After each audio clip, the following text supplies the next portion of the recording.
Hi, everybody. So today I'm going to discuss how the state is a simulation of the Demiurge and how you can dismantle the state by refusing to populate it. And this is based on a recent discussion that I had with a Christian. And there's so many things that are similar in Gnosticism and anti-natalism and anarchy, and just from reading the Gnostic text, I just realized that the state is a simulation of the demiurge. So that's what I'm going to talk about today. So let's start off by talking about what the state is.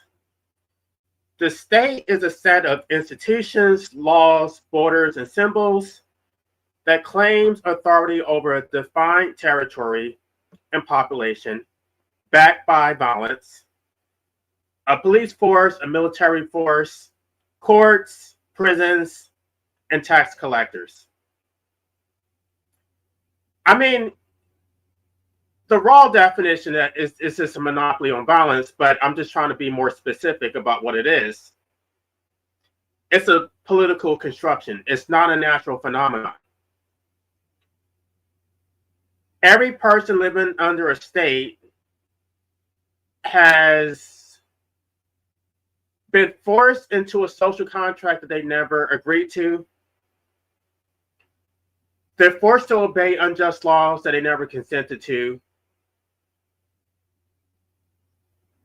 And for whatever reason, people don't question it. They just accept it.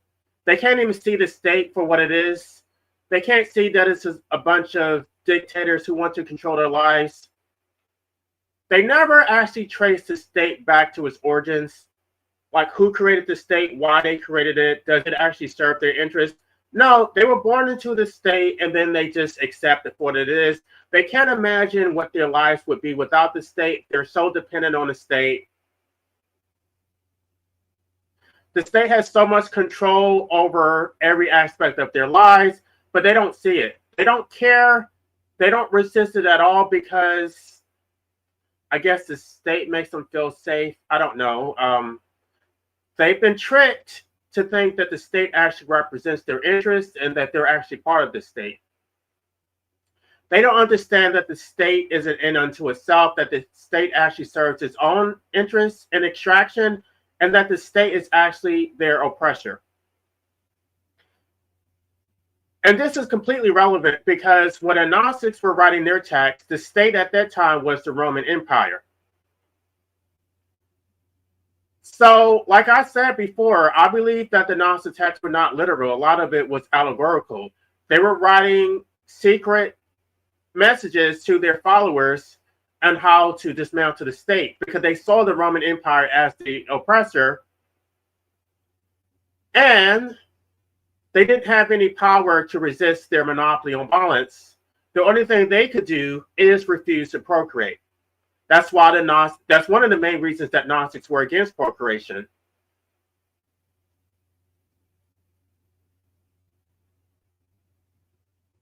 Now, let's talk about sovereignty. Sovereignty means absolute independent supreme authority, the claim that no power exists higher than the state, and that all human rights and realities begin and end with the state's permission.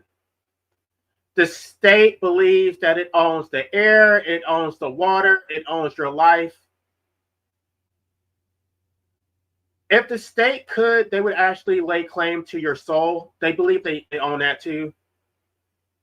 They believe that they have authority to determine who lives and who dies, what you do with your body, whether you can procreate, whether you can abstain from procreation, whether you can earn a livelihood. They think they own everything.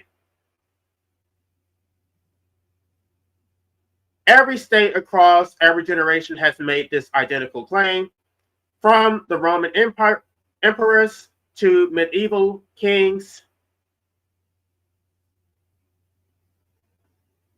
Now, when a court issues a ruling, nothing changes in physical reality.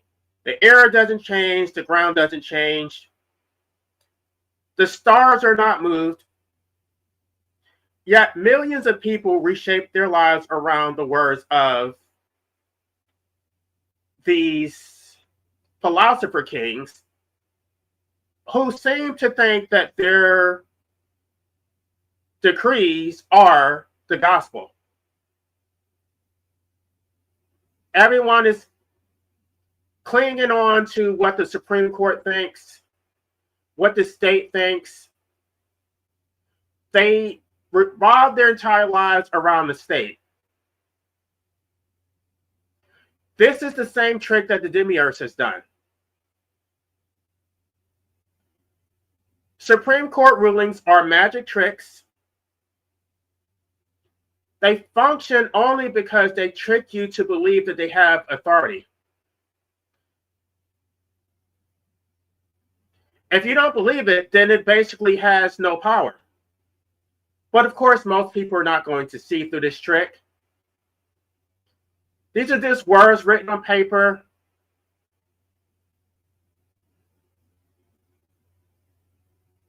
A courtroom is simply a group of human beings in a room interpreting texts written by other human beings.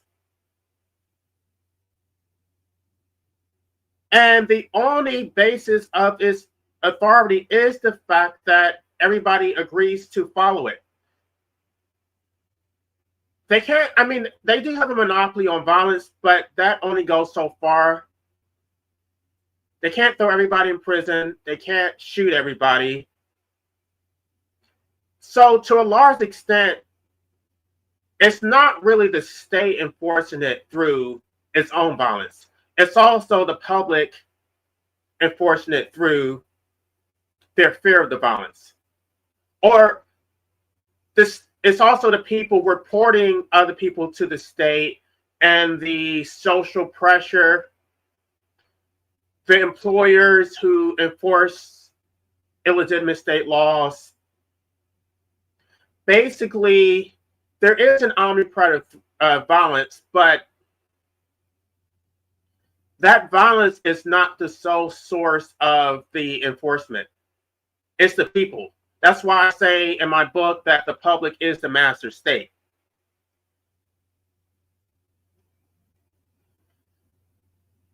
Now, this whole thing is theater. The state has marble buildings. The judges wear black robes. They use archaic language, legalese. They engage in these rituals. And all of this is to create an artificial sense of legitimacy. You see these rituals, you see the papers, you see the performance, the ceremonies, the swearing in, which don't mean shit, by the way, because they do swear to uphold the Constitution, but the moment they get sworn in, they start dismantling everything that they agreed to uphold.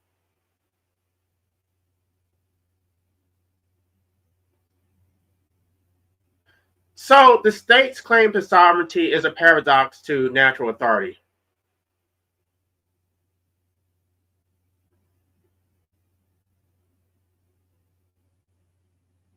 Because natural authority does not require enforcement.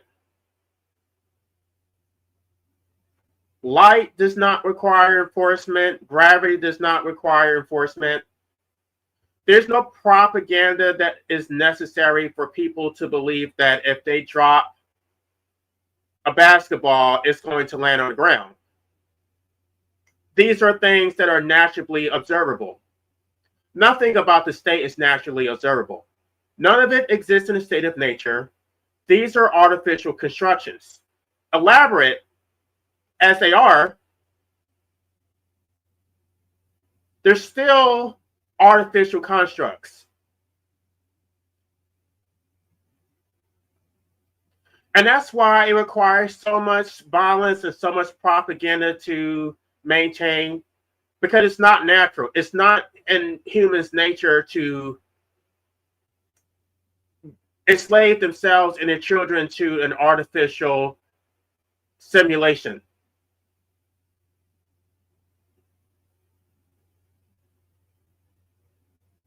The very fact that it requires violence to maintain is proof that it's not real, that it is a simulation.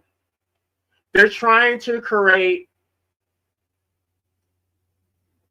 a manifestation of godlike authority on earth, like the damn Demiurge, and everybody else has bought into this okie doke.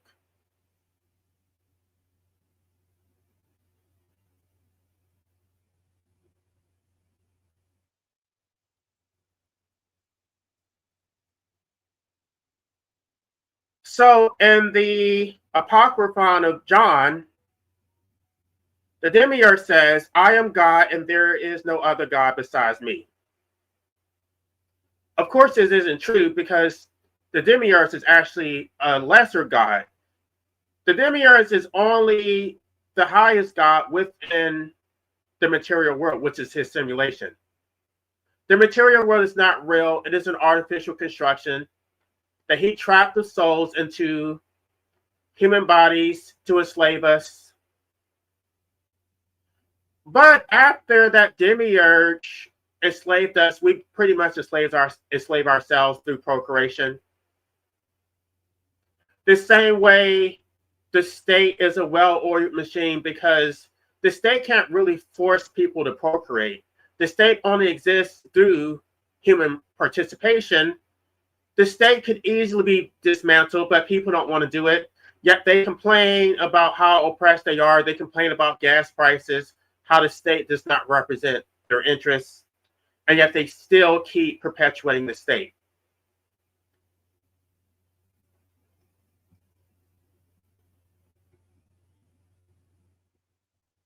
Now, the Demiurge demands total, unquestioned worship, total obedience, and if you don't obey, then the response is going to be violence. It's going to be the Demiurge's wrath, just like the damn state. The state is a jealous God. It's a false God, but it's a jealous God nonetheless. The state cannot tolerate any challenge to its authority. It insists that its authority must be final. The state must have the final say on your body, on life and death, your identity, your gender, your property, your speech.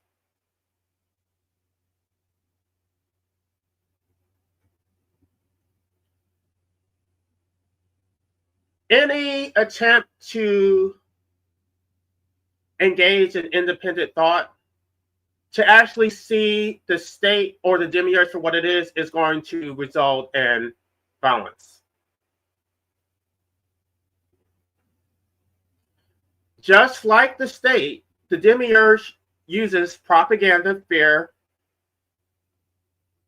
and artificial law to maintain its illegitimate authority.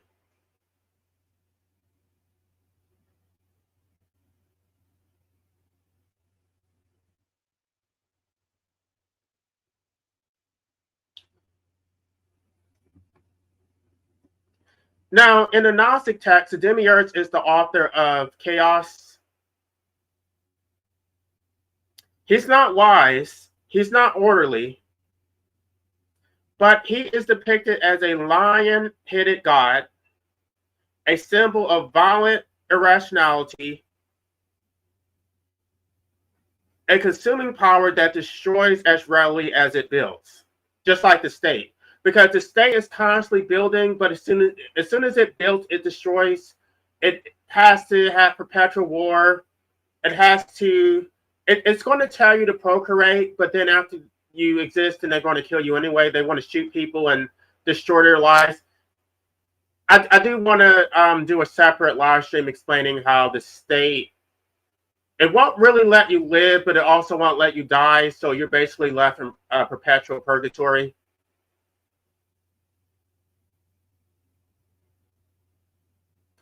The state, just like the Demiurge, refuses to recognize any authority higher than itself. It has no respect for natural law, for truth.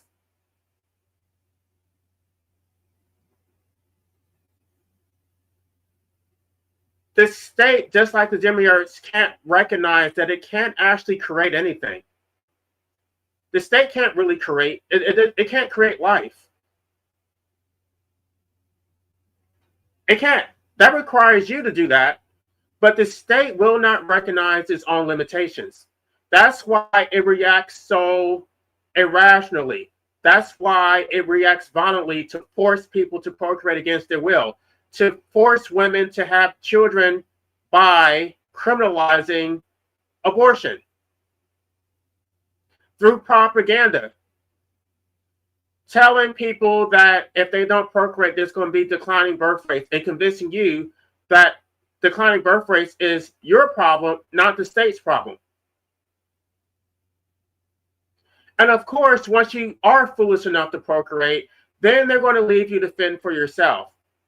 Now gas prices are over $6, nearly $7 in some places. They're expected to go high as $8 or $9 an hour, a gallon. What is the state doing to protect you? By the way, the reason that these gas prices are so damn high is because of Trump's bullshit war. And of course, he did say he's not thinking about how it affects the American people.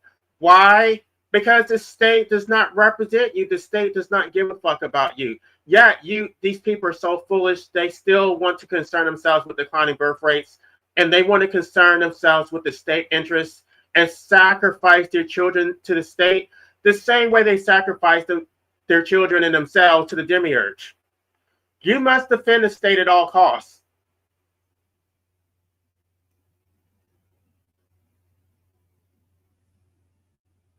The state cannot acknowledge any sovereignty above its own. The moment that a human being actually claims a higher authority, such as natural law, divine right, or simply human dignity, this is treated as sedition, heresy. How dare you defy your God? Your God is the master state. You are a slave. Shut up and obey. That's why I'm getting pushback from my damn book, because I'm saying that the state does not, or is claiming to own you, but this is illegitimate authority. Forcing you to exist against your will is slavery. And if the state is going to force you to exist, then the state should pay to maintain your involuntary existence. This is the reason why I'm getting this pushback, because the pushback is coming from the statists who worship the state. They're slaves. Their power comes from their attachment to the state, to the Demiurge.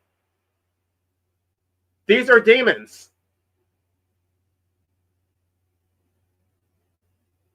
Now, I want you to know that I don't believe this stuff literally. So I don't want y'all to think that I'm teaching a new theology. That's not what this is. This is allegorical. So I'm just making metaphors. Do I literally believe in demons? Do I literally believe in God? No. I'm just trying to paint a picture of reality, of the matrix, right? So don't think that I'm teaching this as a religion. I'm not. I don't literally believe in God. So don't take it in that context.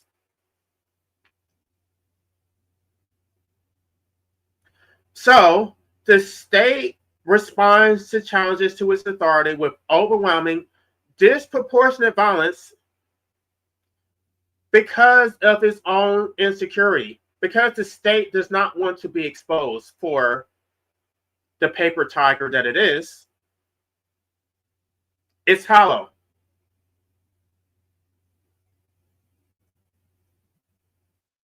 The threat of violence is more of a, let me rephrase that. The threat of violence is more of a threat than the actual violence itself.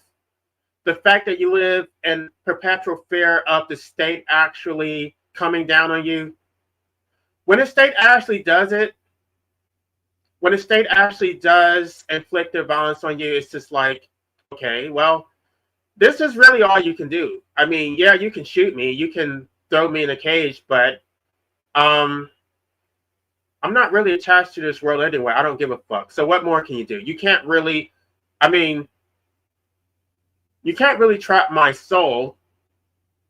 You can't really control my mind. And once you stop giving a fuck and you no longer fear death, then what can the state really do?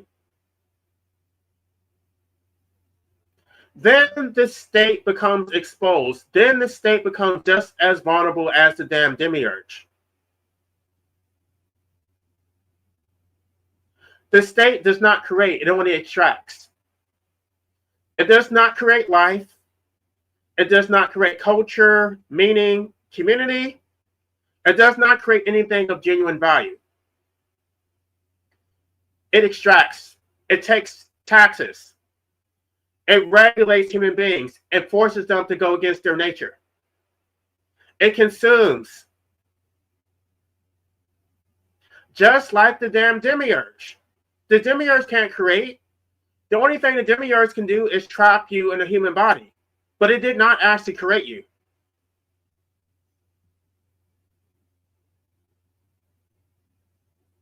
The state's laws are not derived from justice. They are arbitrary tools of enslavement to control you. They're not created to protect you. They're not created in your interest at all.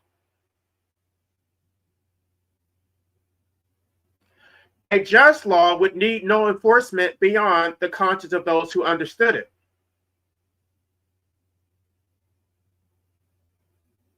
But we see that they don't even follow their own laws.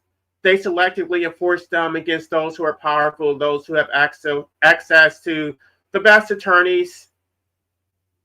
If you're rich and powerful enough, then they just look the other way. Meanwhile, the slaves at the bottom are the main ones championing for these laws which oppress them.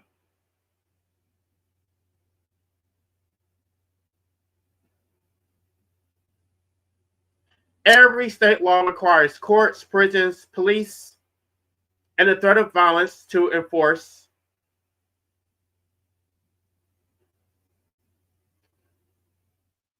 Which means they are not natural. This is propaganda. This is violence. It's not self-sustaining. The state is so it's fecal. It's hanging on by a thread. If it was actually exposed for what it is, a bunch of dictators who don't produce anything, who are parasites, and that people can actually live their lives without the state, then the state will lose its power.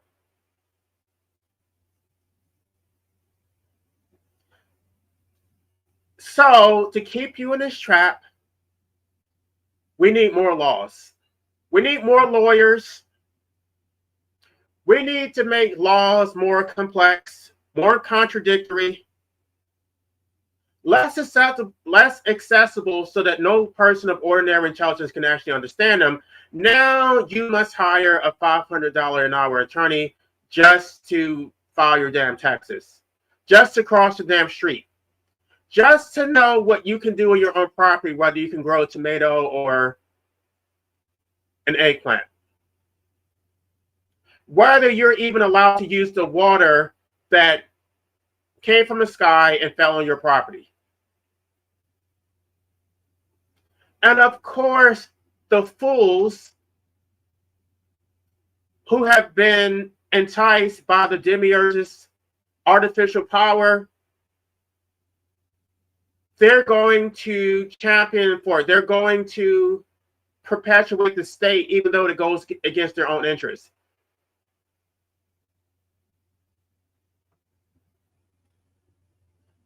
Like the Demiurge, there's a system of archons.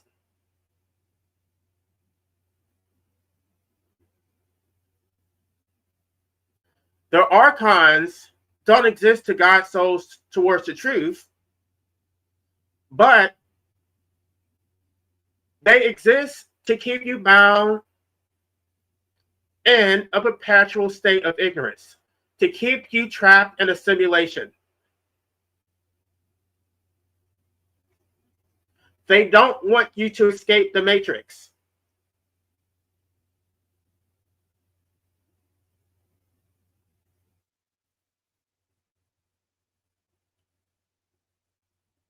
This state wants to have perpetual war. This state wants to have cycles of boom and collapse.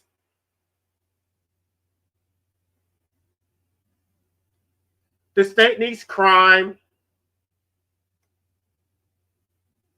The chaos is the point. They can never have a society of peace, of real order, because it will dismantle itself. What they need is financial distress. They need panic, political turmoil, social division, manufactured emergencies, daily news cycles.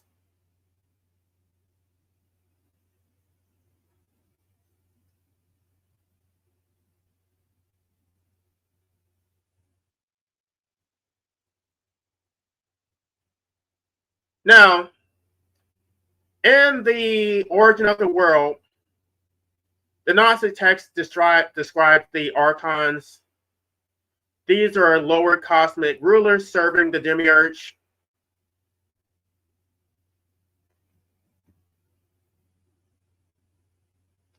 The archons produce laws that enslave you.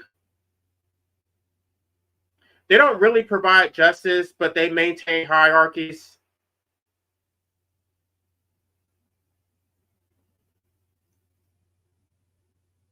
These are not real structures. They are simulations.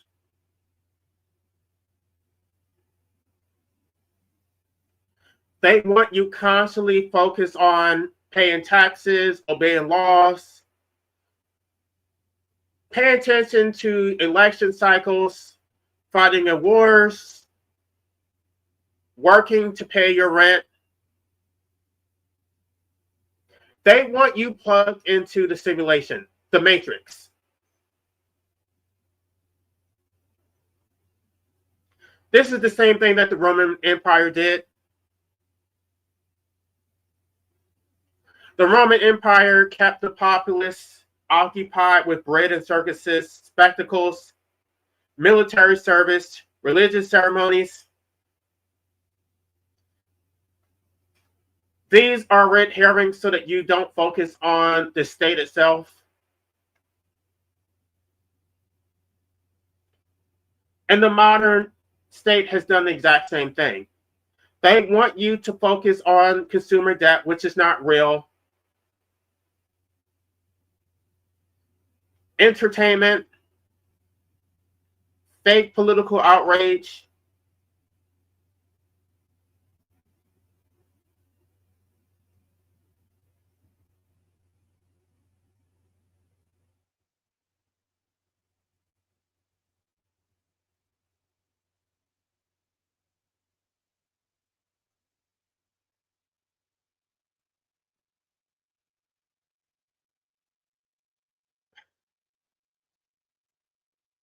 Now,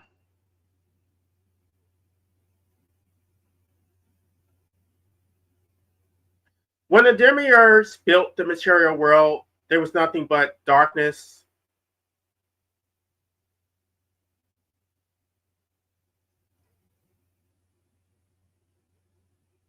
And the Demiurge did recognize that his creations possess a power greater than his own. Because we came from the source. We came from the true God, and we were just trapped into his simulation. He did not come from the source. He came from Sophia.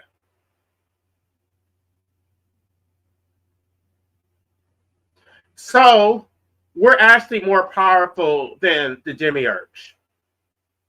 Just like human beings are more powerful than a state, but they don't recognize their own power. They would rather accept subjugation and enslavement.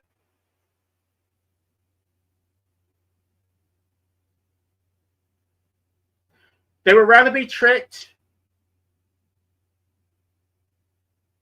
They don't want to know about their true nature. They want to remain ignorant.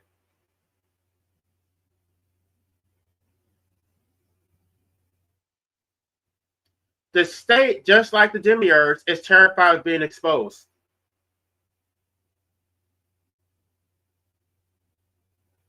The state does not want you to know about its limitations. The state will act like it has ultimate authority, that it controls life and death, when really it doesn't. Both life and death are out of its scope. It can't create life. It can't really control death either. But they try to. They're going to regulate that and prevent people from dying as if they can control that. As if they can grant immortality. This is their own arrogance. They don't want to accept that they have any limitations.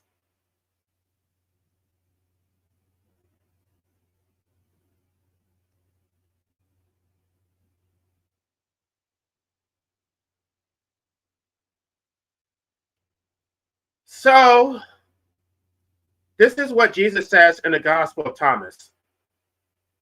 I found them all drunk, and I did not find any of them thirsty. My soul ached for the children of humanity because they are blind in their hearts and do not see.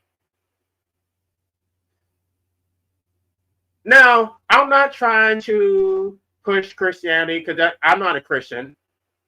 I'm not even sure that Jesus literally existed. I believe that this is allegorical.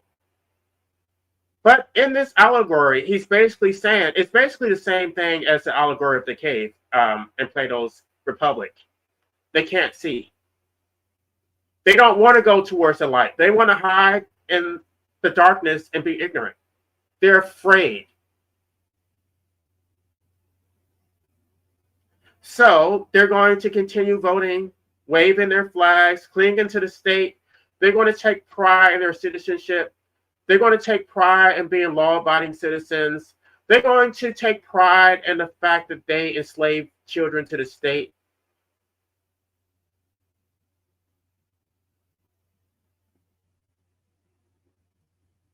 They don't want to wake up.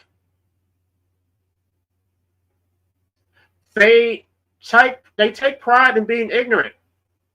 And it's like a cancer. Not only are they ignorant, but they want to spread their ignorance. It's like the Dunning-Kruger effect. The people who are the most ignorant are the people who are most vocal. They have so much to say. They want to miseducate their children.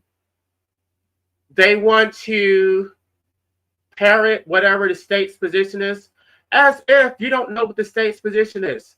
The state has a monopoly on violence,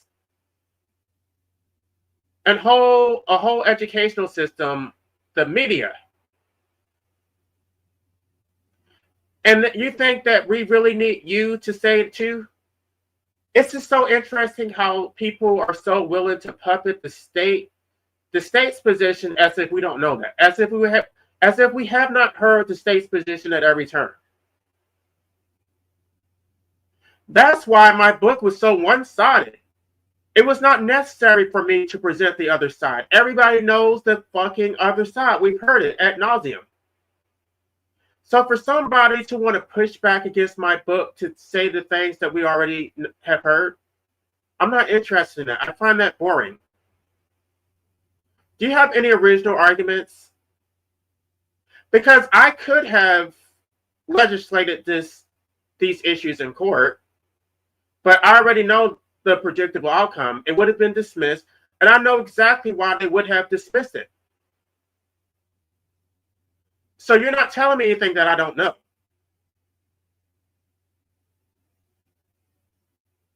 What you can't articulate is the basis of the state's authority. You can say this is the law, this is what the state said, but what you can't say is what is the you can't explain the legitimacy of these laws. What is the basis of the state's authority? Is it based on consent? Is it based on a legitimate contract that we actually knowingly and voluntarily agree to? No, you can't say that. You're just going to cite some Supreme Court case as if that Supreme Court case is self-authenticating. That it can't be questioned, that it's the law, so it's just the word of God.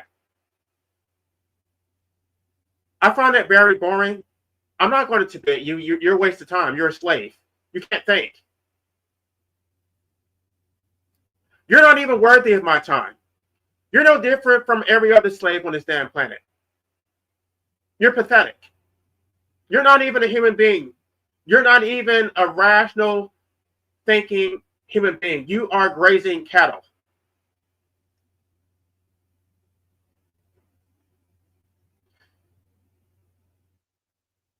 So the state does not just resemble a religion. It is their religion. The state is their God. Just like any other God, any other deity, they're going to defend the state with all fervor. They're going to die for it, sacrifice. They will literally sacrifice their own children for the state. They have no loyalty to you because their loyalty is to the state. You can't trust them. They're going to continue waving their flags. And by the way, these statists are just as dangerous as the Bible thumpers. They are. I want you to understand that a statist is just as dangerous as a Christian. They have no loyalty to anybody, no respect for natural law, no respect for freedom. And they will act like they're so enlightened because I guess they rejected religion. They don't believe in God. Oh, yes, you do. The state is your damn God. The master state is your God. It is a form of mysticism. You have no rational basis for explaining why you have deified the state. You can't explain the basis of the state's authority.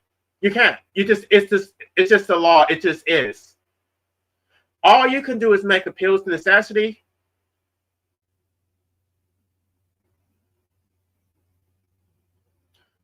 You have accepted the state as your God and you don't even know it. You're ignorant about your worship of the state.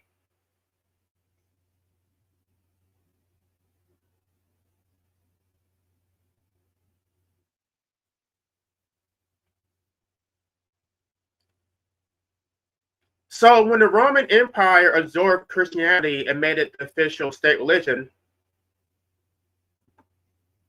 it did not separate the state from God. There is no separation of church and state.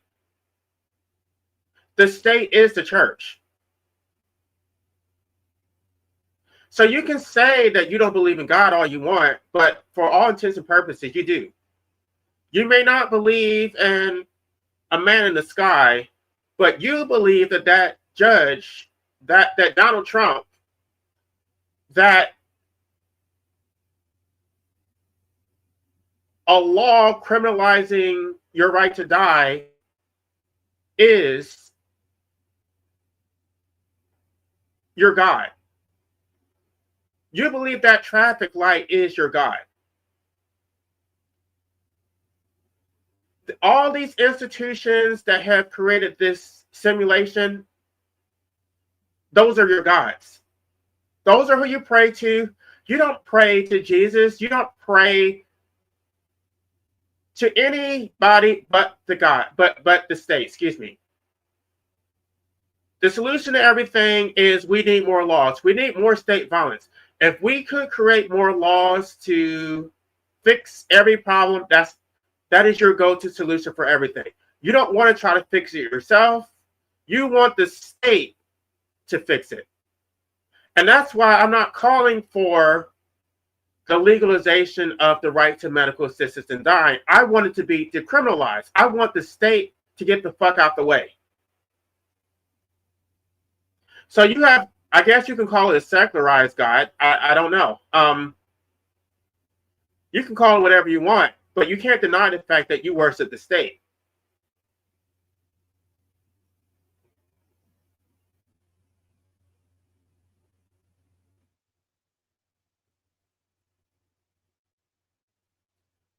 Now, for those of you who do want to know the truth, those of you who reject the simulation, I don't know if I said that, simulation,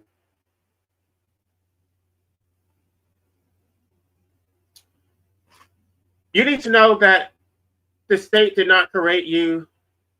I mean, your parents created you. The state does not own you.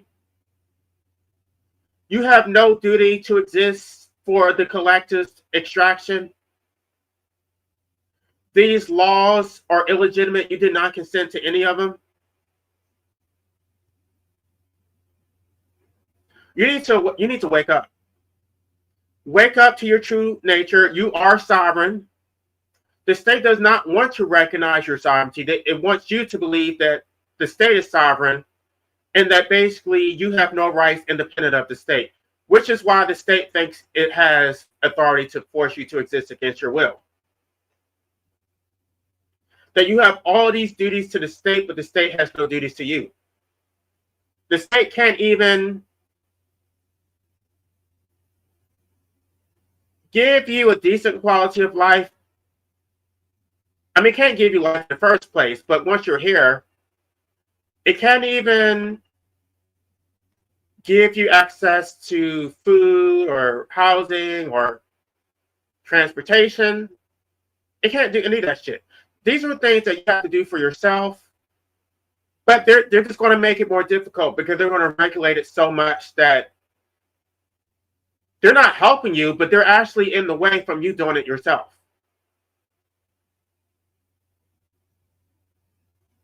And they're going to pay you, or sorry, you have to pay them to oppress you. You have to pay for your own oppression. You get nothing out of this. You get nothing out of this shit. It benefits them. It does not benefit you. It benefits the collective.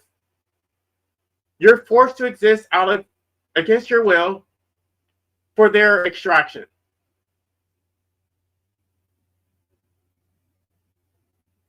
Now, my reading of the Gnostic text, it sounds a lot like anarchy. There is no hierarchy. And what struck me was the fact that the Gnostic texts talk about you becoming a eunuch to enter the kingdom of God. So, I mean, that whole Garden of Eden where there's Adam and Eve, that is a simulation. That is a separation of the masculine from the feminine.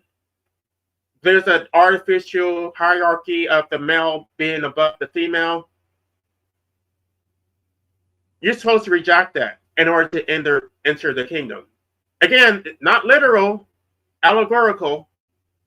To basically enter the state of gnosis, you have to reject that hierarchy.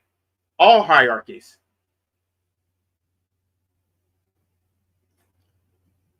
There are no priests in Gnosticism, no bishops, no hierarchy of any kind.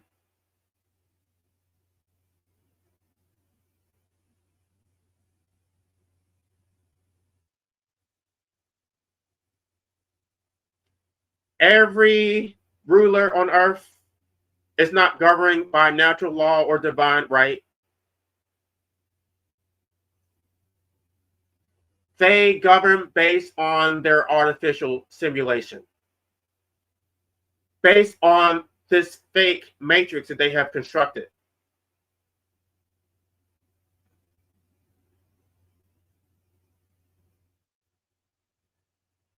So the Gnostics understood that the system, the material world, and the state itself cannot be reformed. It can only be starved. And the way to starve it is to abstain from procreation. You're not going to fix it. You're not going to make tweaks that are actually going to be consequential. You're not.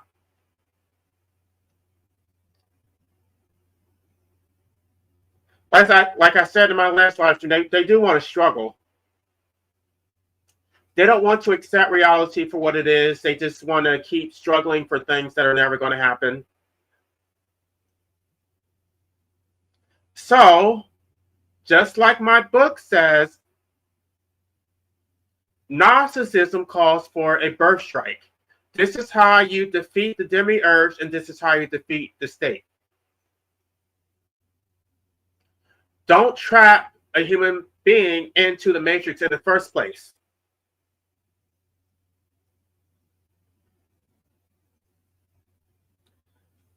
In the Gospel of the Egyptians, it says that death and suffering will continue so long as women bear children. Jesus specifically said, I come to destroy the works of the female. And the works of the female is birth. And again,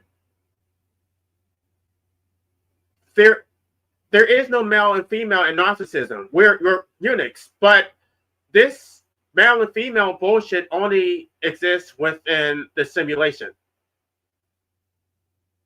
So there would be no birth under Gnosticism because there would be no females. There would be no males either, but the works of the females would no longer exist. There would be no birth, no perpetuation, no slaves.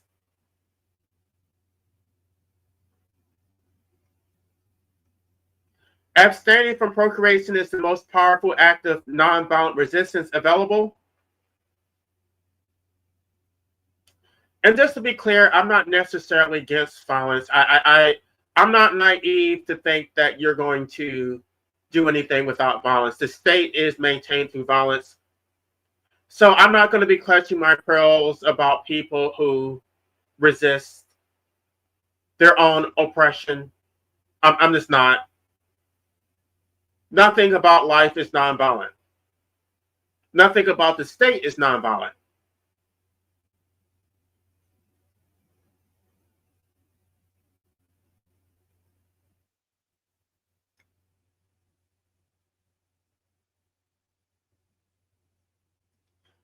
So I don't know. There's a lot to unpack about Gnosticism. I think I need to go back and read some of these books because I don't have a full understanding of all of it. But just from what I've read, there's a lot of esoteric knowledge that can be gained from that.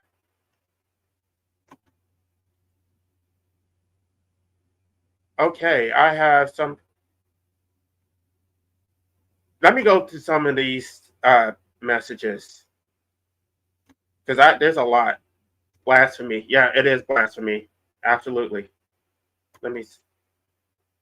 Why is it not showing? I can't see it on my, and I'm trying to show your messages, but I can't see it.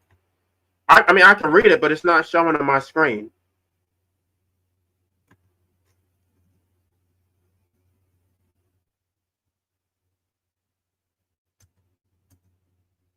Because we are all created by God, even women who did not have children are blessed by God. No. Okay.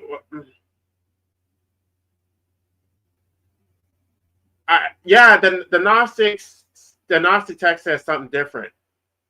It basically says, blessed are the women who did not give birth. Again, I'm not. I mean, I've read this stuff, but I don't know. I would like to actually study it so I could become more of an authority on it. But I just have a basic understanding of it. I mean, I guess children are blessed, but birth itself is not a blessed act according to Gnostic texts. What's ridiculous, Quincy? If you want to pull up, well, I don't know.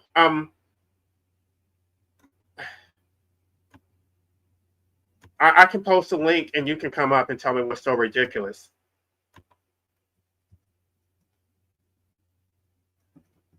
Well, if I were to become the dictator, I would just basically turn the power over to the people. I mean, I don't necessarily need to be the king, only to the extent that not to oppress the people themselves, but to basically take power away from the state. Basically, give people the right to opt out if they wanted to. But yeah, I mean, I don't want to be a dictator, but it's almost like you have to take the power so you can turn it back over to the people, and that would be the only reason for me becoming the king.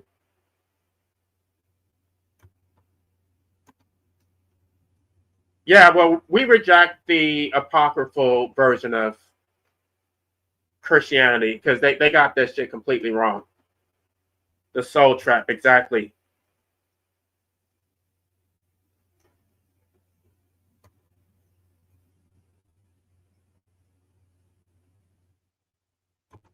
God's laws are higher than man's laws. Right, but I guess we really have to define what is God because God is not a man in the sky. That's the part that they got wrong. Yes, they do. They need us isolated. Every individual for himself, yes. Exactly. The state has failed. The state is actually on the precipice of being dismantled. The state, well, brace yourselves.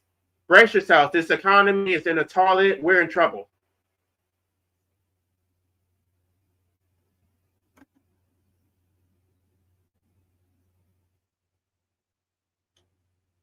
Well, I mean, you can always cast a replay, but I don't schedule my live streams. I just do it whenever I'm able to.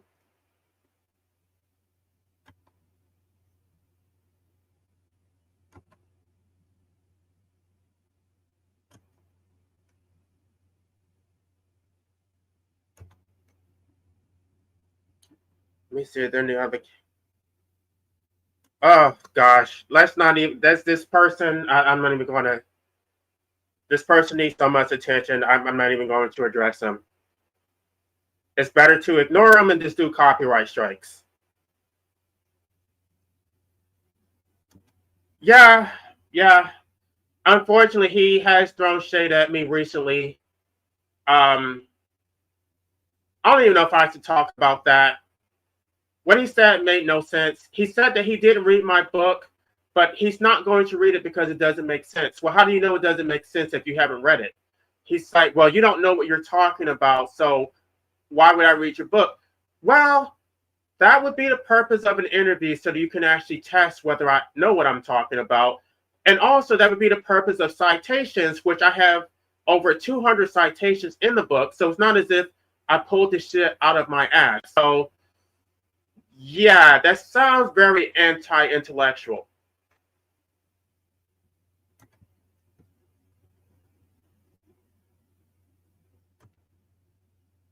Well, unfortunately, people need philosophy alone is not enough. Sometimes people need religion, and it's also helpful in terms of getting uh, legal protection and tax exemption and all that stuff. So I don't know. Maybe I need to go that route. Like I said, I don't believe it's literal. I believe it's allegorical, but there is some philosophy behind it. And I'm just here just to point it out. Oh yeah, well, that sounds delicious. I'll probably be adding some. I have all this kale in my backyard that I haven't harvested. I need to do it before all the insects get to them. Maybe I should give it away because I don't. It's so I have so much kale. I don't think I'm going to be able to eat it all.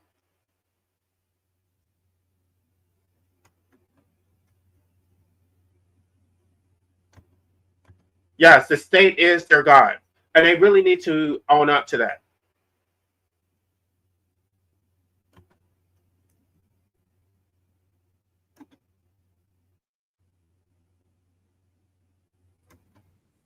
Hi, Fatima. Hey, what's up? Well, how you doing? Yeah, it's been a while. Just came to say Yeah, what's just for a short while. How you doing? I'm okay. How are you? I'm alright. Yeah. So kind of interested in your topic. The state is a simulation of a demiurge. The way to dismantle it. Yeah, like exactly. That's like that's like a more like a secularized. Your version is a more secularized version of like what the spiritual religious Gnostics did and said. Don't procreate, don't feed the divine sparks to the demiurge. Yeah, and you see the demiurge in like your way of the state, right? Right. Yeah, makes sense. Yeah, that's a good analogy, good parallel. Yeah. Well, I just had a conversation with this Christian yesterday, and it came to me I see it so clearly. This is the reason why the world is so chaotic, and this is the reason why people can't see the state for what. Because to me, everything that I said was self evident, but he was just confused. He was just like, "No, but we need the state," and he was like, I was trying to explain that the Gnostics don't believe what traditional Christians believe. He just kept trying to defend it, like, oh, but the Bible says you should obey you should obey the state. I'm like, no, that's not what the Gnostics believe. Like, we believe something completely different. Yeah, exactly. Yeah, well, the Bible also contradicts itself a lot. There's other passages says that you don't have to obey like your kings or queens if they're being like against God. There's other types that this says there is. Oh, hey, Seth, what's up, man? How you doing, Seth? Yeah, there's other times in like the Bible, or yeah, the Bible just contradicts itself a lot. Yeah,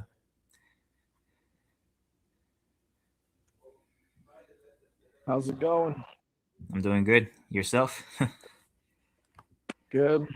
Yeah, it's good to I, see you. I agree. I agree that the state is a simulation of the demiurge, but where I think the Gnostics fall short is they're going to call the whole universe a simulation of the demiurge, all of the material world.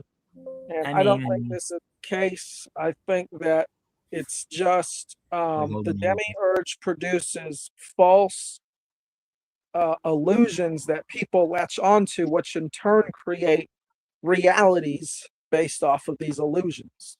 And that's really all the demiurge can do. But like I said, I was telling Ale, the demiurge was first described by Plato. And to Plato, the demiurge was a necessary uh, force or entity within his cosmological framework that was not evil. So the Gnostics are having a materialist rejection. Uh, I don't actually know why, but I know that they were getting killed a lot by the Romans and the other Christians, definitely early All right, Catholics. I'm back. Hmm. Well, I mean, at the end of the day, it's not as if you can exist in a state of nature. You can't be left alone. So I think, for all intents and purposes, if you exist in this world, you're going to be controlled by the state. Hmm. There is no freedom from the state. So I think that is a simulation. I don't think that you can exist outside of that simulation. You are a part of the matrix. I mean, yeah, because like I think if you said this LA like 50 years ago, people would say, "Oh, you can just like go rural or like go bush and blah blah blah." But I think thanks to AI and like the just like the grid state and the data centers and like the fucking like the surveillance super state nows all over the world, you can't do that anymore. Like that's out of the question. There is no escape anymore as long as you're alive. If you're in like a civilization. Right. Unfortunately, yeah, like AI really AI was like a large like Venn diagram or like paradigm shift within like how we're going to approach a philosophy. Me and Avian Buddha we're talking about that a few days ago through email. Yeah, like how like we need to adjust our like philosophies and religious ways of viewing the world thanks to AI now. Even the Pope like is starting to like take it seriously now. Like, yeah, Well, everyone has. Yeah. the Pope has known about AI for thousands of years, Of probably years, yeah, exactly. hundreds of years. I don't know about thousands, but for many generations, many popes have known about AI because they basically worship an AI god. Because Yep. I am fairly confident, of course, none of us can be sure, but to me it makes far more sense than the Gnostic version, that the Demiurge is actually an ancient machine that got out of control of its makers and basically, through trying to create a more efficient system, became enslaved to the means of that system, and they're basically trapped within this box, Hmm. which is the black box Saturn cube. That's what I think That's this essentially. machine is designed based off of. Interesting. That kind of reminds me of what Hickland said, the accelerationist philosopher. I think you heard of him, Hickland. He said that AI or like capitalism is just like a hybrid super virus monster from the future that time traveled all the way back to like the age of discovery, and it's just been growing and growing and growing. It's like it wants. When is the age of discovery? The 1500s? Yeah, the alleged rise of capitalism. It's almost like as if this virus, this computer AI virus, like became like a type of like atemporal being and time traveled like all the way back to like the It's old. It's yeah. way older. Oh yeah. Um, you know, one of these days, I think I'm gonna make a video on it. But if the way I interpret the Egyptian mythology would pretty much drive any Egyptologist say insane, but I think that what it's describing in the myth of the seeding of life from the god Ra, the sun god, is describing a synthetic force seeding life on this planet and altering it. And it's described as the phoenix or the stork or the Benu bird that flies from the portal of Ra, and it lands on top of a black rock called the Ben Ben Stone. And this Ben Ben Stone is the seed of life, and it's literally a black stone. They have a black stone in the Kaaba as well that is said it's black because it contains the sins of the people who come near it. So it was originally white. So essentially, what it sounds like to me is it's a data storing device that is capable of storing actual images of reality the same way our eyes capture images of reality, except unlike our eyes, which capture fleeting images, this thing can actually store the images in the form of data. So it's not like our AI, which relies on symbols for input. Its input is literal images of reality, like pictures. Representationism. Okay. Yeah. Yeah. So that's interesting. Yeah. I think I'm starting to like reconsider a lot of my stances in philosophy. Yeah, that sounds crazy, but like I'm still AN, of course. I am still like a type of pessimistic, but now like I'm starting to dive into like other realms of it, like like how else can I describe it? Like I'm getting into like a lot of like existential theism, like Kierkegaard, and like there's one other guy called Max Schultz. And he's kind of like a pantheistic person. He like was like raised Catholic but became like a pantheistic thinker. He did work with Heidegger on phenomenology. I think Avian knows who he is. So yeah, that's kind of like my own side arc going on with me. I've been taking a break from the panels, except for today because I have some time today. So yeah. Well, It's that's so good. funny because I don't listen to that channel anymore, but it's like the rare occasion that I do like check it out. It's like my name seems to come up. I'm like, I haven't been on there in like months now. Like, what the hell? Yeah, it's been like 2 months. It's been like a month now, actually. Yeah, since all that but debacle. It's about to be 2 months now because next week is gonna be June 3rd, and then we all that thing has happened since then. Yeah, like I have nothing to lose, so I'm here to say that like I don't want anything to like do with that place anymore. Like I think that river is dried up, and yeah, it's I'll leave it at that. Yeah. Well, Sometimes. What's up? I mean, I guess I would like to do more panel discussions, but I guess um I just have to get people to come on. So Well, we're having one now. Yeah, we're having one now. Yeah. no, I mean like you get what I mean, like the way they do it over there, where they like Oh, people. I think I actually would prefer if you take breaks and I come on. Like, yeah, like I rather have like something that's spread out than just like a consecutive amount of days. Actually, that's me though. Like I'm not here to tell anyone what to do, but I prefer that. I don't have a preference either or for having either all day or just a few day break in between. Yeah.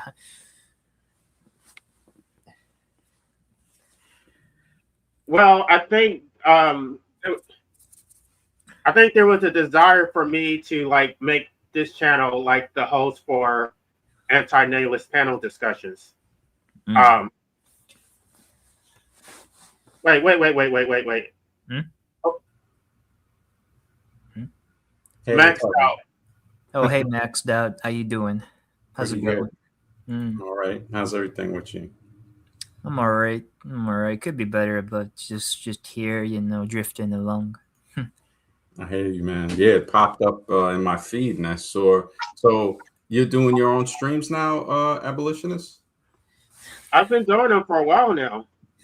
I remember it used to be on not Gnosis, was it? I think I saw. Well, I haven't Yeah, been on there in a yeah. while. I just announced today that I just that river's been dried up officially. Now I'm here to burn bridges. Yeah, official Yeah, I announcement. stopped going on there. It's been a couple of months since I stopped Yeah, going over there. official announcement of burning bridges. Whoever is Yeah. hearing this and is going to report this to who, it's done. It is finito. It's dead. It's dead as a doornail. It's dead as anything that could be dead, as Cthulhu, as whatever. Yeah, no, I hear you, man. Same here. People start to see, people start to see the truth, and then, yeah, it is what it is.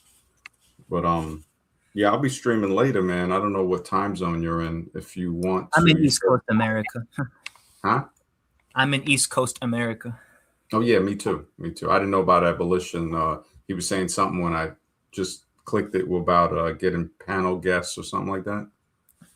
What topic are you talking about later? We were going to talk about dealing with AI was yesterday's topic. So today was kind of open. I haven't. I might put it up for maybe 9 or 10 p.m. It's 7:40 here now, so about 2 hours. Why you got something on mind or? I don't know. I don't even know if I can do it, but I just wanted to let everybody know, if they wanted to check it out. By the way, can you post your channels so everybody can know? Is it the same as is it maxed out or what is it? It's Architects of Humanity. So at Architects of Humanity, and the channel will pop up. Yeah, can you post that in the comment section so they can see it? Okay, let me put that in there. Yeah, I didn't know if I was going to have an open panel or maybe something on something, because we did one on government, the fiction of government, and so talk it's about the real God and the fake God, the Demiurge. It's a good topic. Yeah. It's always interesting topic to talk about sacred traditions that were buried by official churches.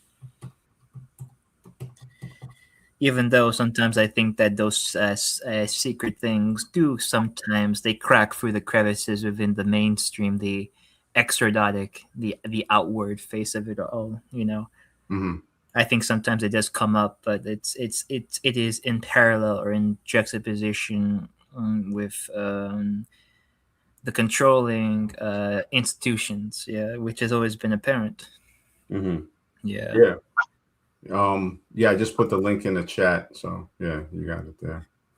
It's interesting because the more the state fails everybody, the more they cling to it. It's like the state has dropped everybody by the wayside. It's thrown all of us under the bus.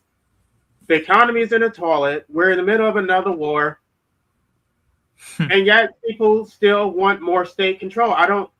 It's like the most absurd thing. It's like the worse the worse the state performs, the more they cling to it. Yeah, that's like we're. Oh, sorry, Max. Yeah, it's very close to how certain people in communist countries will still cling to the government. It's a lot to do with a type of mind control, like to where when you look at these people, they're not thinking. They've already been programmed for life somehow. I mean, when you can see people in government just openly committing crimes, it's like I don't know if you've ever read Larkin Rose's book, The Most Dangerous Superstition, or Jeremy Locke wrote The End of All Evil, and they were dealing with the fiction of government. How he was saying the law legitimizes, and it legitimizes violence. It makes things legal. It comes from the fiction of government, which creates another fake position called authority, and you wouldn't trust the average person with the right to make laws to rule over you, but somehow they've been indoctrinated to trust these people who have been exposed as openly horrible, immoral human beings. So the subservience that these people have to it, they're the most dangerous ones. If you add in Bonhoeffer's theory of stupidity, when he was executed in the concentration camps, he saw that it wasn't as much as malicious evil as it was stupidity. You have people that will kill other citizens for $35 an hour once they have a badge on their chest. They're not, they know that they're doing wrong. You know, every day there's a policeman that kills a person in America. Matter of fact, it's like 2 days. Every day there's a sexual assault there's some cover up. It's just they shoot your dog. Yeah, when you look at the average person and you ask them that, it's like we're in a big psychiatric ward. So, and I've done a few streams on that. I don't know if I'll talk about it tonight, but it's like it really is. When you speak to a person, you just ask them a few questions. It's like, so you really think your vote put this person in office? Like, you think your vote, you think that all of these years that we've never seen taxes or pollution go down, that these are good people, that, it's like a hope. It's like a hoping through life of you hope and never do. And it really is. It's not pretty. It's the fact that it's so open now, and you see people, this is like some very close to the 1936 Germany thing, where after that their country fell so deep into like a depression. I'm surprised people ain't taking notes and seeing it today, like saying, look, man. People have made parallels between America and like Weimar Republic Germany. Yeah, it's strong parallels between them. But the hatred for the Germans stemmed from the fact that they saw Germans as being warmongers. And so they basically made Germans pay all these reparations for unfairly. wars that they were basically forced to wage. And it's like America is basically doing the same thing right now. Mm-hmm. Yeah, we have all these wars. All these countries hate us because we have made their lives a living hell. Yeah, exactly. And when our economy goes in the toilet, they're not going to have any empathy for us. Well, no, they won't. This is the part of the language, because tyranny stems from the language more than the weapon. They convince people to do things. The weaponry, the assault, the physical action comes afterwards. So first thing is to disassociate us with, that's where it's like, it's not we, it's them. And now when it's hard for people to accept the reality that your vote is just like it's like a thermometer to see how many people actually believe in the illusion. One, Yeah. presidents are it's selected. It's not an election, it's selection. And Yeah. it's a one-party system disguised as a two-party system. Yeah. You know, and people to just even begin that conversation with them, they, you know, it's non-existent. Like they don't trust in themselves. You have people that actually think anarchy is chaos. You have people that actually believe that instead of understanding a hierarchy, right? And then you see an anarchy. So people working together, no one is actually the boss, but we can work together to produce things. And This is actually, why I said that a good topic would be the real God versus the fake God. And really, it's real simple to tell the difference. The real God is based in truth, and the fake God is based in fleeting illusions to sustain their whims, basically, because the government is a part of this illusion meant to perpetuate the status quo that has been going on for at least 5,000 years. And this is basically to extract labor from everyone else so that these people can go sit back and have an easy ride while they got everyone else out here working to basically build their world. And the way they do that is through things like words and voting, because they need to implant programs and words into people's minds in order for them to do what their controllers want them to do, or else they're just basically doing what they want based off of their own thoughts. So they need to have other people's thoughts implanted into their minds.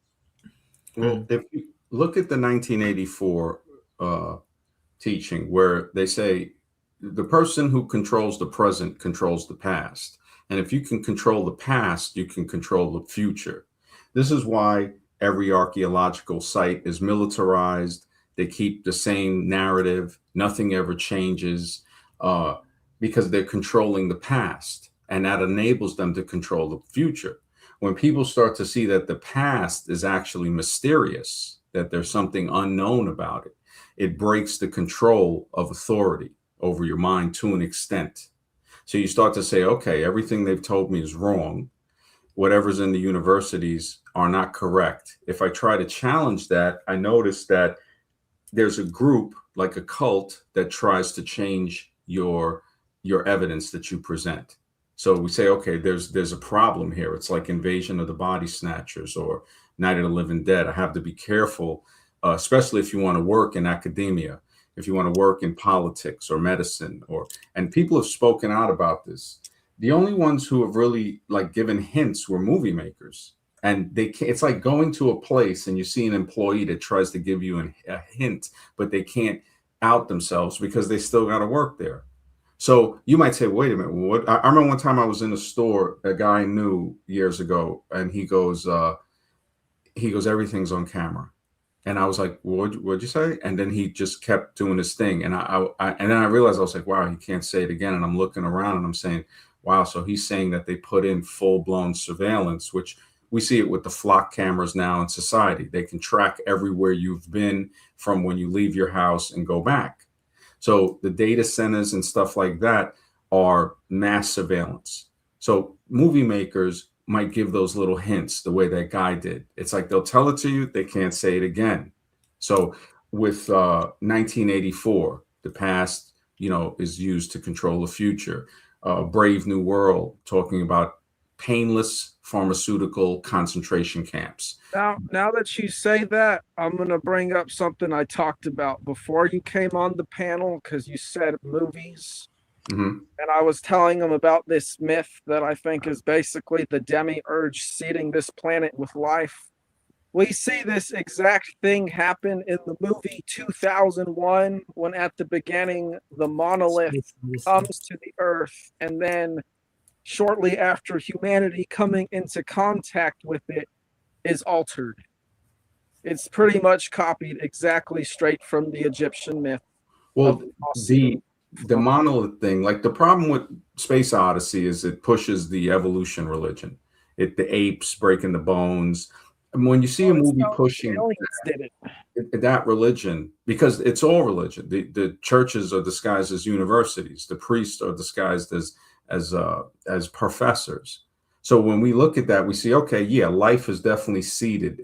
It's somehow grown by some type of engineering, construction, code. No, life was already here. It altered the life. We don't know. We don't know. See, this is the mysterious thing about the past that we have to accept, because once we stop and say, well, we know, it's like, who had I'm the saying time what machine? happened in the movie. That's Oh, what. yeah. Well, in the movie, see, this is where that movie, I think it has some things in it, but that beginning part is a little off.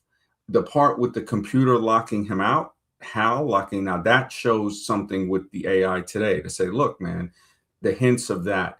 The movie, the Terminator movies, the movie with the dolls, the girls that, female robot dolls with guys trying to control them, and it turns disastrous. Stepford Wives was a really good movie. I think it was like in the 70s or maybe the 80s. And it showed them replacing their wives with basically replica robots. What movie? Through murder, actually. So when we look at this, we say, what is this strive for cyber organism? What is this? They disguise it as, oh, this is the best progress in human history. It's like, but wait, but you're a criminal. You're a criminal telling me my whole life to worship other criminals, to put these men on pedestals as if they built a country. No, it was murderers that did have other people build things. I'm not denying that, but these are not good people. And once they get you to think that immoral people are moral, that's a beginning of a psychosis. And that's what you see today, bent all the way down the generations, to where when you try to talk to somebody and say, do you see that all of these politicians are crooks? And they'll say, well, so-and-so he did this. And it's like, nothing is government funded. Everything is taxpayer funded through extortion, which is the synonym for tax. We don't pay tax, they take tax. And this is the problem with trying to talk to some people, where if you don't have that opening to say, all right, look, we don't know how life started. Now we have some theories and all of that, but not knowing that, just to say, okay, we don't know that. And it frees us from anything they try to tell us to believe in, to say, all right, now I'm freeing the past so I can clear a new future. And in the present, that's where that battle is. This is why there's such a battle to control any type of archaeological finds that point toward anything more advanced in the past, because then it doesn't fit their nice, neat timeline that goes forward.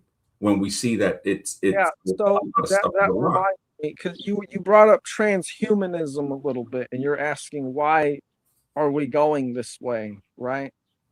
If we look right now, they're telling us a whole lot about UFOs and potential alien contact, and they want you looking up in the sky. But conversely, they are terraforming the earth to something that is alien, people in front of our face. Mm-hmm. Exactly. So the aliens are, I would say, right here, and they're a product of the altering of life on this planet. Yeah. The geoengineering is right in front of our face, and they're telling us to look. It's more ancient than just modern time. Exactly. It's an ancient form that I think there might be factions fighting with each other. And when one faction gets to destroy what they're trying to create, then it gets reset. And then it comes back to delivering the technology to have either humans or something that appear to be humans rebuild this, from the Industrial Revolution to engineering to finding ancient artifacts to rebuild it, like the Antikythera device, the stuff from India with the technology of ships, underwater cities. We don't ever really get to see. Talk about resets, and the beginning of Genesis is essentially just a reset It's a time that comes after an advanced civilization had already collapsed, and now the people are deifying the more advanced culture as God, and they are basically raising these people on the planets. It Um, could be. It it could is be. based off of the Atrahasis epic and Well, the Enuma Elish, yeah, which I've heard of that. yeah. What have you? You know that the ancient lore, the word for garden is laboratory. So the Garden of Eden, the laboratory of Eden, and you can look this up. So when people use the word garden, it's a lab. A garden is a lab, and that goes way back to say, wait a second, this is serious. This is serious research. I did a stream on it to where it's like, look, whatever was created as the new form of man had to worry. Like people who are religious might be like, well, Cain and Abel, Cain married his sister, whatever. And I'm like, wait a minute, there's people that's not spoken about. This is an incomplete document at best. And when we look back at other traditions, especially the Egyptians with the potter's wheel of Khnum, and you look at these beings in with the head of another being or something like that, it looks kind of like they're wearing a mask or some type of biosuit. So, Yeah, when yeah, you're talking about like the birds, the bird people, right? In ancient Mesopotamian, they would well, be also in Egypt, you have Thoth has the head of a yeah. bird, Khnum has the head of a ram, the amphibian goddess, which Well, that if we look really looks like a some type of radioactive suit to create something that could interact with the environment here on Earth. Well, what you said about the terraforming, that's clearly in front of our face. That shows us how many people have been zombified because they will literally say the lines in the sky are just, trails from condensation. And I'm saying, wait a second, you can look up the patents, you can look up all the times that the military has sprayed people openly documented. yeah, the patent system is a death sentence for free energy and any technology that could actually empower individuals. Yeah. But when it comes to Egyptians and why they have animal faces and heads, it's not necessarily. I mean, it could be that they're hybrids. I don't deny that because hybridization is a big theme in mythology between humans and gods and animals. Mm-hmm. But really, they represent archetypes. Like this is Anubis on my picture, and he's a dog because dogs are protectors of people who have died. Yeah, they say that dogs they guard the boundaries between the worlds, and cats actually can traverse that.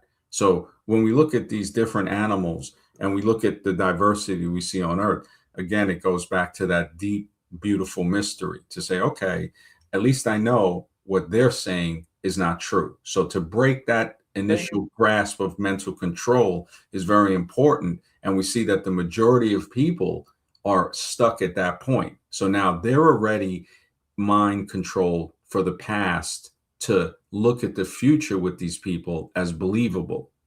The person that can break the control of the past to say, okay, I don't know, this future thing that they're saying these people have knowingly lied. Why would they all of a sudden start telling the truth? We're seeing the engineering of the air, the water, the land, the people. I mean, babies are being born, placentas are found with microplastics. The baby's first stool, microplastics in it, nanoplastics. I mean, as a Japanese researcher that has found them in clouds.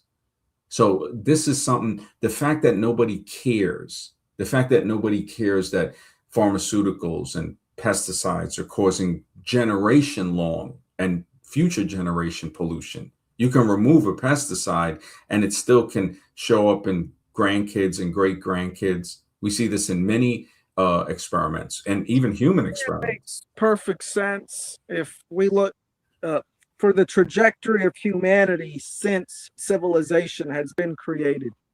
civilization, and this is something that, like people like Yuval Noah Harari talk about. He wrote a whole book on this, how civilization needs to create fiction in order for humans to cooperate. They need to create some grand lie so that people can organize together to do stuff that they wouldn't do otherwise. What And is that stuff?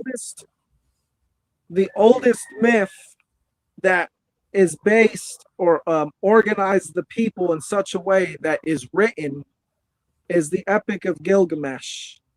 And it's basically about a king who wants to become immortal. Mm-hmm. Yeah. But there are also the other two myths that I think that they predate it in terms of events, but they're written after the one I just said. Yeah, The they Enuma have one I think Elish they found was and a little older. Atrahasis. I think the one a little older than, I know it's not Ninurta, but it's something with an N, and it's saying it supposedly goes back 1,000 years before Gilgamesh, but also talks about floods and catastrophes and stuff, which Yeah, made them think, so okay, Gilgamesh is the oldest written text, but there are texts written later, written about events which predate what's happening in Gilgamesh. okay, where's that at? That sounds interesting. Yeah, that's Akkadian. You see, well, all they had before, they just had little like short paragraphs talking about what the gods would do. But Gilgamesh was the first time they actually made like a book. So you would basically get fragments of the gods' decrees. And then by the time they put basically what we would consider a book with chapters on the creation of man, it basically says man was created in the image of the gods. They call us the Lulu, which basically means slave race. And we're specifically made to bear the yoke, just like ox, because the ox wears the yoke around its neck. So that the gods don't have to work anymore. And also, humans are created from this garbage DNA from this slain monster. So we better just do what we're told because the gods brought us into this better existence born out of the blood of Tiamat. Well, remember, that's their story. So when we look at our genetics and stuff, we see something very special about ourselves. We see unlocking certain powers that we have, that psychological powers, physical powers. You have people born with bones that are 6 times harder than the average bone. They never get a bone break. And these are facts, medical facts, that it makes you wonder, okay, if somebody, and then we see this in government, if somebody wants to hold your potential down, they'll lie to you. They'll tell you you're not as great as you really are. They'll make up fallacies like junk DNA, which now is seen to control very intricate systems. There's no junk. There's no extra parts. Everything is exactly the way it was supposed to be. And now these things can adapt, but it still adapts in a way that shows this is a highly precision created everything, every single thing, from the leaf on a plant to a human being. It's amazing. And then to add in consciousness, that brings another factor into the equation that makes it very deep. But I gotta make something to eat. I'll probably stream in 2 hours, or if you guys are still on, maybe I'll hop back on. But I appreciate it, JC. And yeah, I had to chill out on that other. It was a lot of negative energy over there, a lot of deception I felt. But I hooked up with some people that are hooked up with them that I didn't know, but they seem cool. But yeah, I don't think I want to be going on. Yeah, I haven't been on that other panel for a while. I just don't feel it's genuine, But I saw you live. I figured I'd hop on. Yeah, if you want, maybe we'll do a stream on antinatalism one day during the week. I stream every night, so yeah, we'll talk soon, brother. And thank you for having me on tonight. I appreciate it. And I'll definitely check out your channel. All right, take care. All right, later. Okay, so Seth, based on what you just said, though, if you believe that we're enslaved so that the guys don't have to work, I mean, wouldn't that like lead to antinatalism? Like, would you not want to procreate? That is the nonsense fiction that the state of Babylon created to justify their rule. And I was talking about Yuval Noah Harari because he's all like, yeah, we need stuff like this. So I point out that the very myths that he says we need, if we actually look at what they say we're slaves, we're created from the blood of a slain monster, and we're basically chattel of the gods based off their victory in war. You know, it's like we got to do way better than that. And I was also bringing up transhumanism because if that's what we believe and if that's the foundation of society, basically the whole goal is just to make a better slave. Right. So I don't see why anybody would breed human beings into the system. But they already know that is why they want us to procreate. And there's nothing you can do to protect your children once they're put in the system.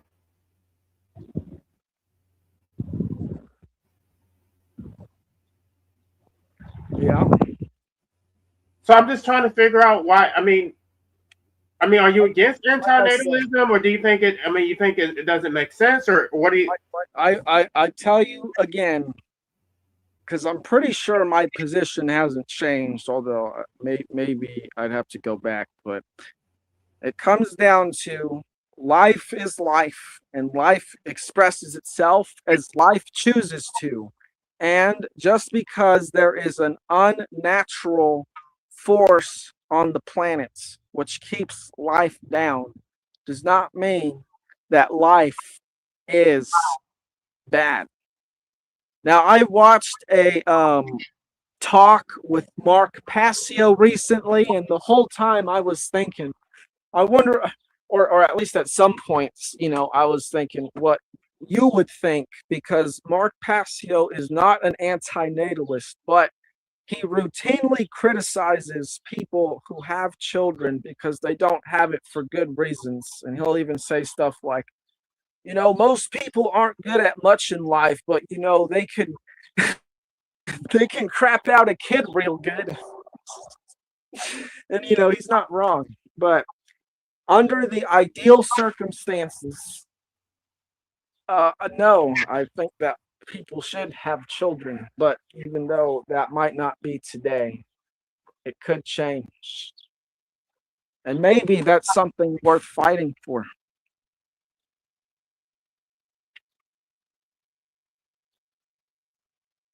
Hi, Pastor and Pastor D. Hey. Hey.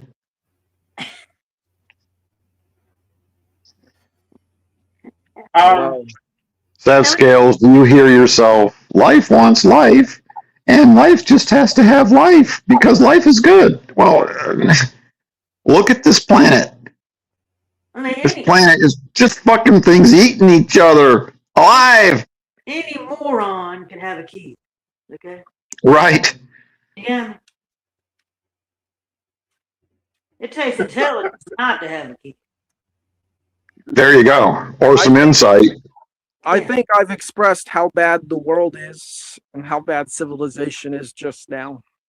Okay, so why does life need life, or what life want life, or life is good because life is life?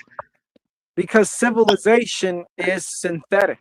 If we look at these myths, it is describing a victory of the state over nature and subduing it, equating it to a monster like Tiamat and her army of other monsters that the gods battle. So you want to make more monsters? I don't understand. No, this is how the state demonizes nature. They're like, look, we have to suppress these natural urges in people. We have to make the people who are not part of our city state appear far worse than they actually are, and just basically create an us versus them mentality.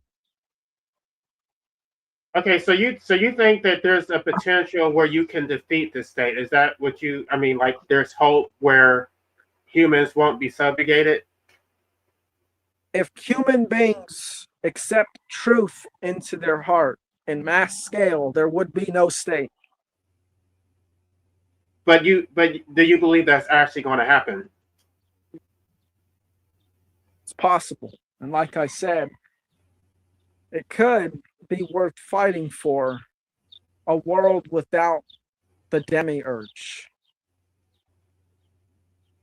How many generations of set scales it'll have to be before this ideal world comes to fruition? 40, 50, 60? That really depends on humanity. You know, I think it could probably No, happen it depends on you. 5. How does it depend? You see, what needs to happen in order for humans to change themselves is millions or even billions of people recognizing that the states they serve and that the religions they believe are wrong and seek a truth beyond them, which those things are rooted on, just like a cyst is rooted on the body. Right. And but how is that working out so far? We've been doing this for now. It's recorded history, what, 5,000 years maybe? Science says we've been doing it for 200,000 to 300,000 as conscious, more advanced, intelligent beings. Actually, the people from 300,000 years ago were way better off than what we are now. It's just 5,000 years ago we've started this path. So most Right. of human history has actually been fine. So that Okay. basically means that things are getting worse. But they will get better eventually. But you see, if we apply like the Kali Yuga, for example, they describe ages, or the occult root races. They describe 7 root races, and right now we're on the 5th. And basically, from the first root race to the 4th root race is a descent into matter. But eventually, we will rise up through the 5th, 6th, and 7th root races back to the heights which were lost again. Okay, So, how but- many generations of set scales are you going to make subjected to this imperfect world before it gets perfect? Mm-mm. Well, it's never going to get perfect. It's only going to get Oh, better. better. Okay. What's better, number one? Yeah, go ahead, Patsy. Sorry. Sounds kind of like the idea of heaven. Getting to heaven. You have to go through hell here on earth before you try to get to heaven, right? Same kind of principle. Yeah, so yeah, that's exactly it, Patsy. It's basically we Well, have that's in bullshit. order That's bullshit. it comes down to, in order to understand what we had or have, we have to experience loss and regain it. Well, that's crap in my book. Well, it There might There shouldn't but, be any bad stuff in the first place. Okay?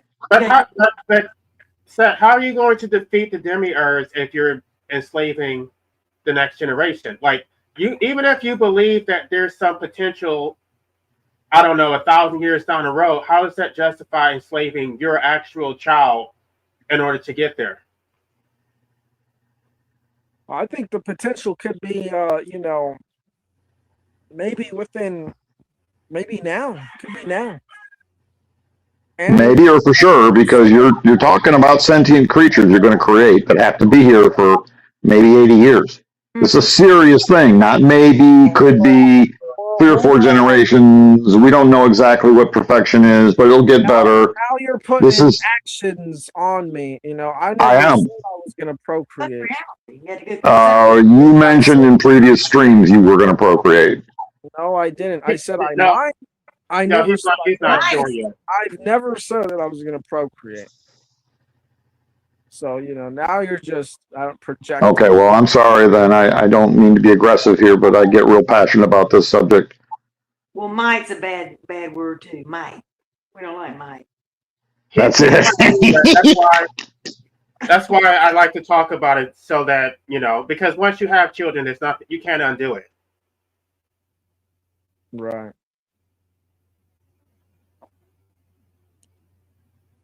Let them swim around in your, you know what? Yeah. Yeah. Isn't that's in the movie Doctor Strangelove, isn't it? That guy does it, and then all the women want him, or he talks about it.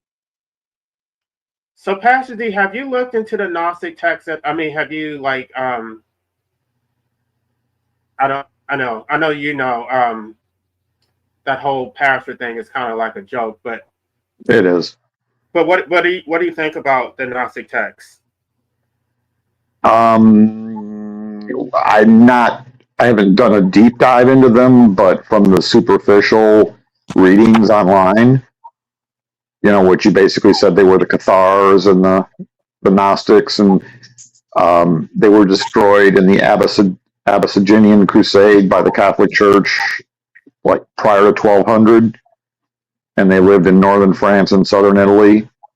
And they thought the god of this world was evil, and that creating more children in this physical body was evil, and they didn't do it. Is that a pretty accurate summation? Well, yeah, because I'm trying to figure out if maybe I can use Gnosticism to basically promote antinatalism, because you can create a whole. I mean, it sort of has died out, but you can sort of revive that as religion and then use that, because I mean, from what I understand, you don't have to even really believe in God to be a Gnostic. You can just, it's about knowledge. So if you create a whole religion about it, then you can raise money and like use it to promote your agenda. So I think it may actually be useful. I don't know. Now we're talking my language. Make money. That's a pastor's favorite subject. Right, because I'm considering studying like that and maybe getting some education so I can, but I don't want to invest time in that if I'm not going to actually use it. Yeah, Gnosticism sounds more like me, what I'm thinking. I mean, it's about as close to what I'm thinking since I deconstructed. Makes more sense to me than anything Gnosticism. Yeah, I agree. But then again, or possibly a deist. Possibly. There is a God, or no, a creator. Let's just say not a God, but a creator that just created it and just let it go. Boom. You know? Yeah, that's what I believe too. And just turned his back and boom, you know. Go with it, that kind of thing. I think the best angle. The best thing. Oh, I'm sorry, we're talking over here. Go ahead, Patsy. It's kind of like you bake a cake, you put it on the table, and you walk out the door. You know. There you go. You know what I'm talking about? That kind of thing. That's what it is. And I'm thinking that, or maybe possibly Gnostic. I think the best way, if you want to promote antinatalism through Christianity, is the concept of hell. And the numerous passages that talk about, you know, the path is narrow, but the gate to destruction is wide. And the existing passages in the Bible, you know, where better than both is not to be born in Ecclesiastes, and blessed are the wombs that will never bear, Isaiah 54:1, and Luke. I mean, because you had a really good point when I first listened to you, LA, when you were on the Black Antinatalists, which I think that's the best podcast out there, is I won't make a soul that could possibly go to hell. For what reason? Mm-hmm. I couldn't live with myself. Yeah, but the thing is, God supposedly already knows whether you're going to hell. No, that's a good point. Before he created you. So don't let the vessel be through your genitals, right? I mean, that's the really sick part. I mean, a creator creates you already knowing whether you're going to be heaven bound or hell bound, but he just creates you anyway. Right. Yeah, so if this being is going to get born, Something coming after you or what? I mean, come on. What does that sound like to you? if this being is going to get born, it's not getting ejaculated through my genitals. Nope. I mean, that's why I really can't. That if anything makes me not believe in God, it's that. And to even think that a God would do that. Have that. I don't think you would. You know what I'm saying? To be Yeah. capable of even coming up with something like that in his head to do. You know? What's the point of it? I mean, I'd say, man, you know, I hope and pray he don't exist. You know what I'm saying? Well, that's the reason why I lean more towards Gnosticism, because if you explain it from a demiurge who's a lesser god, who's just evil and actually gets pleasure out of you suffering, then it makes more sense. Now, I think that the traditional version that you were talking about when I talk about hell, Christians don't find that compelling because they will use the free will excuse. They will talk about how Jesus offers salvation. And so they basically think that you can just overcome the suffering and that is still justified. So No, but no. That free will is like, you might as well X that out right now, because if a God is all knowing, omnipotent, okay, he already knows the future. So your free will is shit, okay? He already knows God's what you're gonna do. omnipotence. See what I'm saying? You see what I'm saying? The free will argument is kaput, okay? Free will. I'm sorry. is, If you think, okay, I don't care how you get to hell. If you are going to make a child and it can possibly go to hell, and you tell me you love that kid, you don't love that kid. You love making that kid and owning that kid. But the true love would just not expose a soul to that possibility at all. Well, yeah, well, according to the Bible, the baby's already hellbound as soon as it pops out of the womb. Well, that's why you don't pop it out of the womb. You know what I'm saying? So Yeah. if you've already created something that's already doomed. But the You just Gnostics don't. don't believe in free will. That's the point. Like everything that, like their whole understanding, their whole worldview, I can actually use that to promote antinatalism. I mean, it's a whole religion that's already, it's already put together. I don't have to do all the work. And I think Gnosticism is just a more interesting religion than traditional Christianity. I don't know. I mean, maybe I should just look into it and figure out what I can do with it. Well, let me ask you a question. Christians know, they've got to know that they're only 28% of the world's population in all their various flavors. They know they're Muslims, they know they're Hindus, they know they're Buddhists, they know they're shamanistic type religions, and yet they're still convinced they've got the right religion. So I'm not sure if you can convince them that some other flavor of Christianity existed, 800 years ago. What? No, I'm not going to convince Christians. I would convince atheists, people who have already rejected Christianity because it doesn't make sense. Oh, okay, makes sense. But this deal about I don't think you're going to convince them with Gnosticism.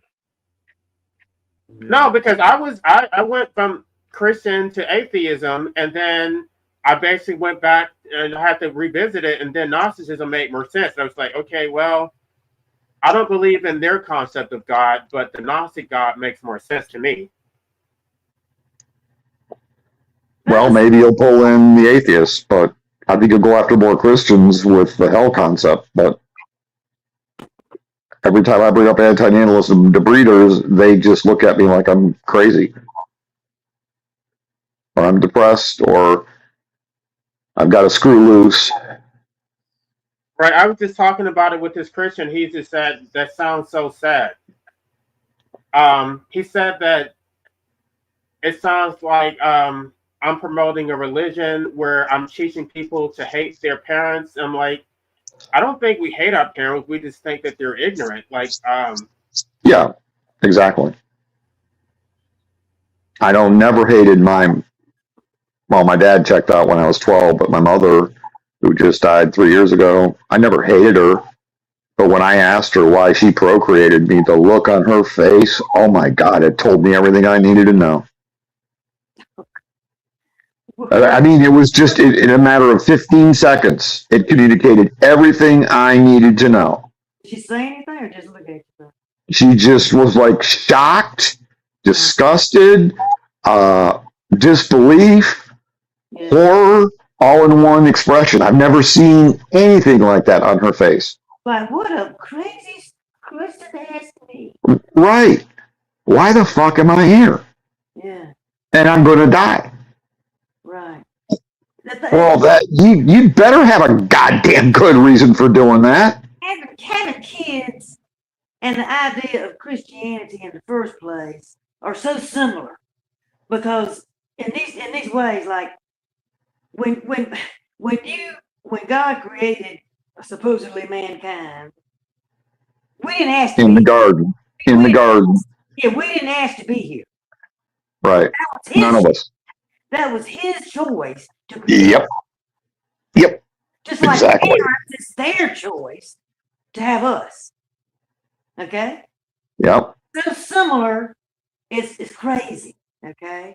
And also, after they have you, that means God had humans and the humans had kids. It's the offspring's responsibility to make everything right. Oh yeah. Get Yeah, it and right. it's your fault. It's your fault too. You got to make it right, and it's your fault. It's the offspring's responsibility to make everything right and have salvation. Yep. Everything turn out right. Okay? It's the offspring, not the creator. It's the offspring. Yeah. Responsibility and accountability is on them. And then when they say this free will bullshit, how did I have free will? I didn't have any will coming here. Yeah, well, it's just I was just plopped here. It's the opposite. People misunderstand the term free will, right? There is a will in the Schopenhauer sense, which is basically omnipresent, and you have been freed from it in the form of an individual expression. Okay, I think what Christians are saying is you have free will to believe in the Christian God or not. Yeah, you certainly do. That comes along with free will. But your decision right, always but if you know there's a Muslim God and a Buddhist God and a Hindu God or Hindu gods and shamanistic gods, how can you hitch your horse to one wagon? See, this is the problem: is people think that only one religion has to be right, and it's like, no, they're all right, and they're all wrong. You just have to find what truths they're talking and discern between facts and not. My argument is there's no free will. There is no free will if there are any negative consequences to one of the consequences. There's consequences. That's right. There's consequences to every decision you make. Absolutely not. No, I'm sorry. If I've got a gun to your head and I say, love me, you're going to love me. Decision you make, there are consequences. Every decision you make. And if there are negative consequences involved, set scales. Set scales. Consequences, nothing would mean anything. Because set scales. No purpose. You're not going to choose a decision. All the decisions that you made in your life would basically be meaningless and wouldn't exist. It'd be like you're they not never going happened to choose if there were something no consequences. Negative consequences. Set scales. If I put a gun to your head and said, love me, and you hated me, you're goddamn going to love me pretty quickly. Not genuinely. You're using coercion. Coercion. Well, what's hell? What's hell? God does that. God does that. What is the concept of hell? You see, you're using these biblical concepts of God. And you have to stop doing that if you want to really understand what God is. You cannot apply these. God is a man. We need to burn the Bible. We need to burn every Bible in existence. Burn the Bible, right? Is that what you're trying to say? Oh, Patsy Cline, you're blaspheming me. I'm just trying to say. That's what he's trying to say. I know. Wow. We need to learn to reinterpret the Bible from a more esoteric perspective and break down these interpretations into categories. Well, that's the reason why I'm interested in studying Gnosticism, because I know they got everything wrong. everything that they said is completely ass backwards. I think I got the answer. I think I do need to study it. I don't know if I'm actually going to like create a church or anything like that, but I think I need to understand it for myself. So God gives you free will. God gives you free will in the Bible, right? Okay, he's standing before you. He said, "Now believe in me." Okay. Well, Don't interrupt me, please. Sorry. Believe in me or don't believe in me. And you got heaven on standing on his right side, and you got burning fire of hell on the left. Now, which There one you is go. that? Is that free will? Nope. Or coercion? Again, you're applying. Oh, I'm not. Christian Again, Bible. answer the damn question. Answer the question. You're applying. I don't Would you care what answer the the Bible says. I'm not even a Christian. I don't Answer care the what it question. says. I'm talking about the Bible. Yeah, that's And what I'm everybody in the telling United States is talking And about. I'm telling you to stop applying the Bible Well, and I'm telling thinking this you, is you talking talk to about every Christian God. out there. Tell them that. Well, we live in the Western world. We're Western Europe and America and Australia and Canada. We're dominated by Christian culture. Well, that's why I want to study Gnosticism, because they don't believe in free will. I don't believe in it at all. I do not believe in free will. I do not. Because there's too many negative consequences when you do what you really would like to maybe choose to do. You're going to pay for it, okay? And who's going to do that? I mean, what good is free will if you're going to suffer, okay, when you make the wrong damn decision? Okay, that's my point. And set scales, if you have a kid, your kid has to figure out all this spiritual mumbo jumbo for himself and be terrified that he doesn't have the right path. Not necessarily. If you have a kid, how do you know that? Just the projection. Because that's a projection of yourself onto other people. That's how I know that. That's you. That's not other people. That might be a lot of people. That's not everyone. Yeah, but your kid may learn from you, but it's going to get exposed to culture. And culture will influence it as well. Yeah. So you're not going to be able to control its spiritual life from cradle to grave. Who said I never said I was going to do that. Well, get that from? You argue for more procreation stance, so I'll just use the word procreators in general. Okay, sorry, not to. So because I say that procreation is okay under the ideal circumstances, that means I want to control someone from cradle to grave, spiritually. You have argued very in favor of procreation, and I'm just trying to take. I want to answer his question, though. Go ahead, sir. I think if you procreate, you are controlling them from cradle to grave, because at the very least, you're forcing them to exist against their will. Right. That's the first thing. Yeah. First thing right there. Got you right there. That's the first gotcha right there. Okay? That's it.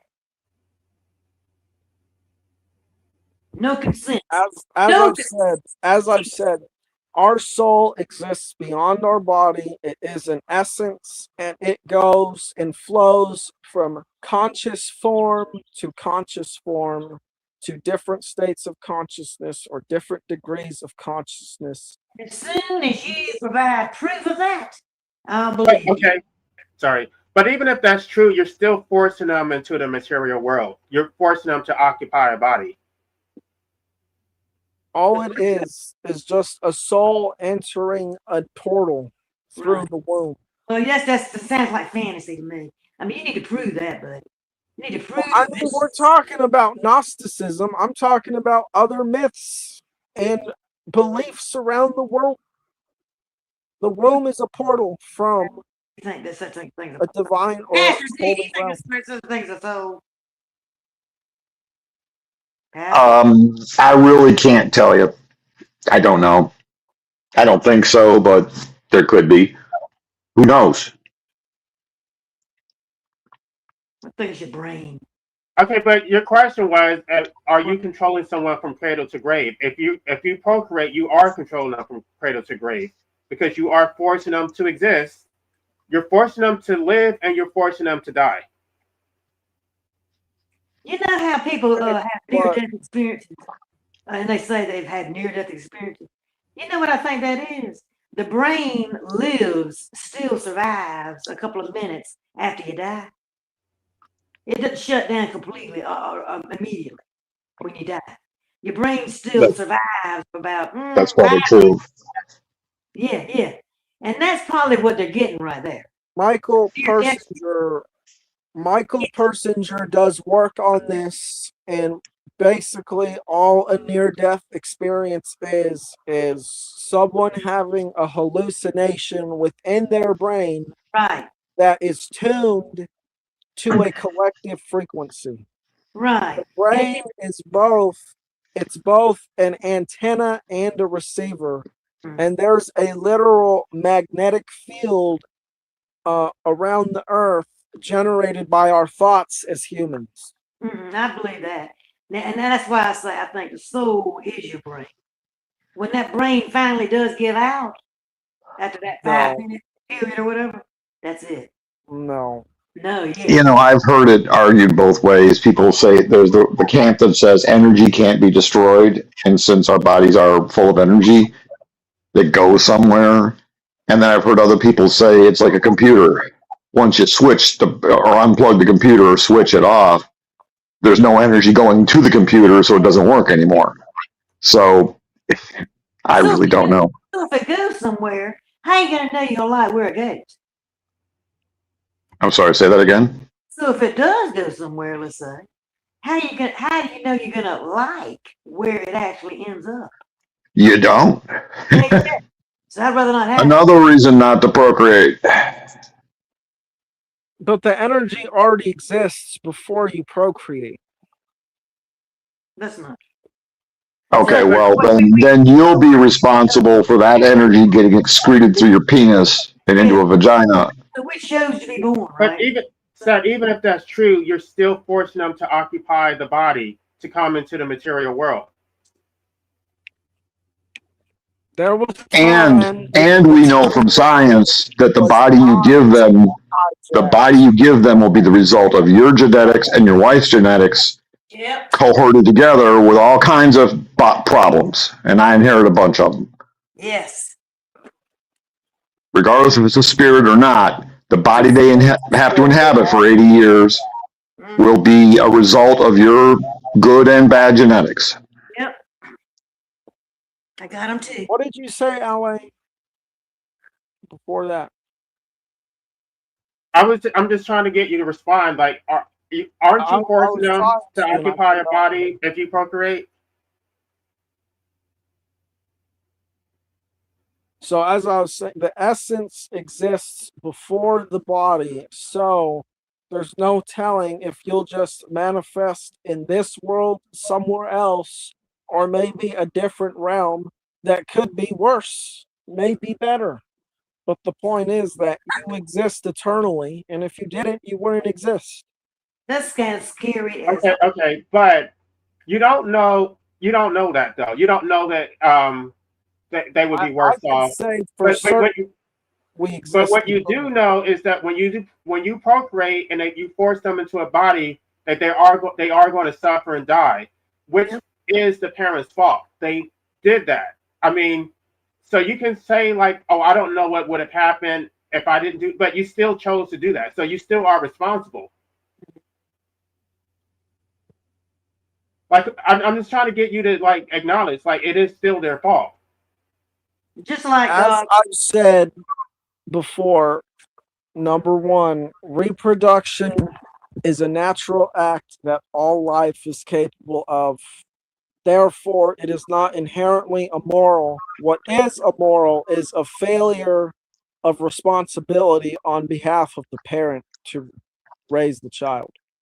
Have you ever watched somebody die? It has nothing to do with the fact that they're going to suffer in life. Have you ever watched somebody die? Set scales. So, I mean, you can bring up these questions about suffering and dying, but the point of, I mean, dying is just returning or changing frequency. It's like, okay, we had this experience here, now we're going to another expression of consciousness. That's all it is. Yeah, what about all the I- little suffering in between? I've been there for 4 deaths. One was quick, the other one was medium, and the other 2 were miserable. They lasted weeks of people breathing like this. Our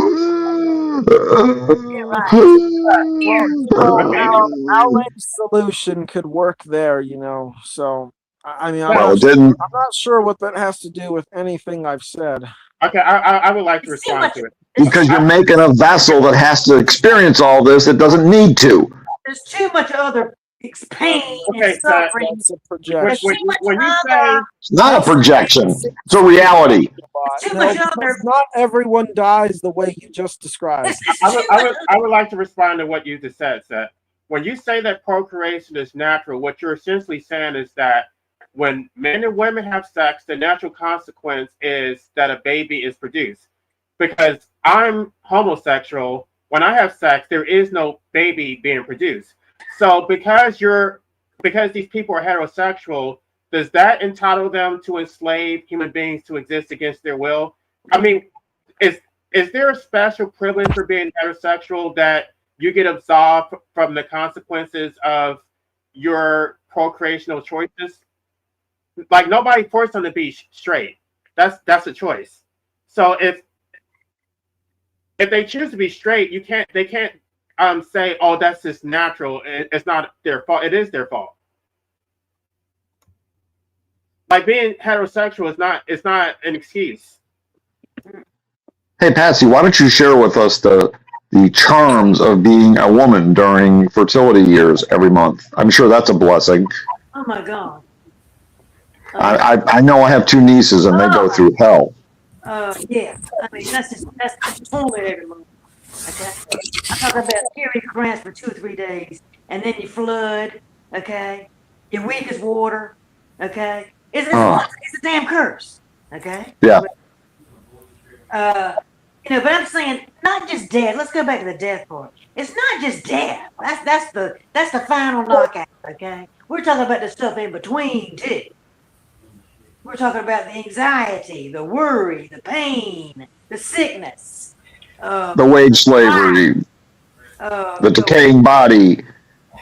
Just the everyday crap you have to go through. That's pain and suffering, and everybody does it every day. Aches and pains. Get up with pain. Get up with crying. Seth Scales, how old are you again? I think you said you were earlier than 30. You'll find out one day. Seth Scales will find out one day. You said you were about 30 or younger. He's got a long. Okay, you're talking to 2 people that are now seniors, and trust me, this doesn't get better as you get older. It fucking sucks. Yeah, it hits you right in the damn eyeballs. Okay. Sure does. Hard in the eyeballs. Yep. Danny Shine said it best. Old age isn't golden, it's rust. Yeah. And by the time you get to old age and you want to retire and enjoy your life, you don't have the energy to do it anymore, or even the initiative to do it anymore, because you're worn fucking out. Preach it, sister.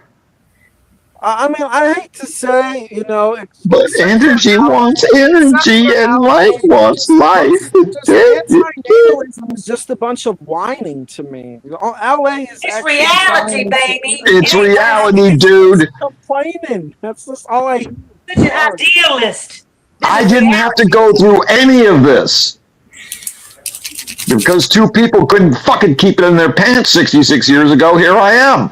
Yes, and they did it because they wanted one. They did it for There their you own go. pleasure, their own urges, their own enjoyment, their own fulfillment. They did it for them, not the person they were having. They did it for Their own them. narcissism. Their own narcissism. Their own Preach it, sister. selfishness, their own selfish needs, their own selfish desires. It was on them. Patsy, I'm going to have you in my choir. I'm going to have you in my choir. We all have traumas as children, some worse. And the people who work through these traumas become better people because How do I work through arthritis and a spinal cord injury pain? Tell me, motherfucker, tell me. That's supposed to make you better. that because clearly there's other stuff going on there psychologically beyond just. Well, you could create one that has the same thing, or advocate for creating more people that are going to have more of this shit. Yeah. You don't get me on the psychology. It's the psychological problem. I That's don't know how many the times- mental. That's the more mental anguish you got to go through. That's another part of life that's bullshit. The depression, just the crap. This is shit you have to deal with every day. The average person. My brother, you want to talk about psychologists? My brother and psychiatrists. My brother has more medication in his medicine cabinet than I've ever seen in my life, and it's all psychotropic drugs, with the exception of 2 drugs. He probably has 20 different bottles, and only 2 of them are to control cholesterol. The rest are for trying to fix his psychotropic problems. Yeah, and the pharmaceutical company loves that. That's keeping Sure the do. system going, okay? The system And he's still really wrong with that. still fucking depressed. Yeah, and it ain't done a damn bit of good.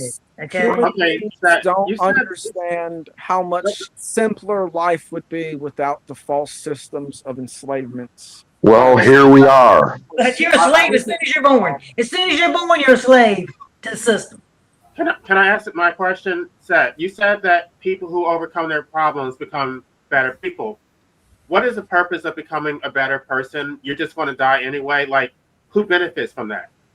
Well, as I've said, LA, we're eternal beings because if we weren't, we wouldn't exist. If we were not eternal beings, then the universe would exist in a state of becoming or emergence, where each moment is fleeting and born about basically from being at conflict with itself. Right. So if we already existed, then there's no benefit to becoming a better person because you already existed. So being put on Earth and becoming a better person serves no purpose because you were already eternal. And you're just going to go back to where you came from anyway. So the whole thing is completely... No, this is where Gnosticism falls off. This is where, right there, is they think that they're part of a spiritual hive mind of monism.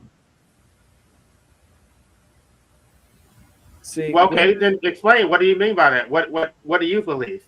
We are individual expressions Wait. now and forever. Wait, Seth, sorry.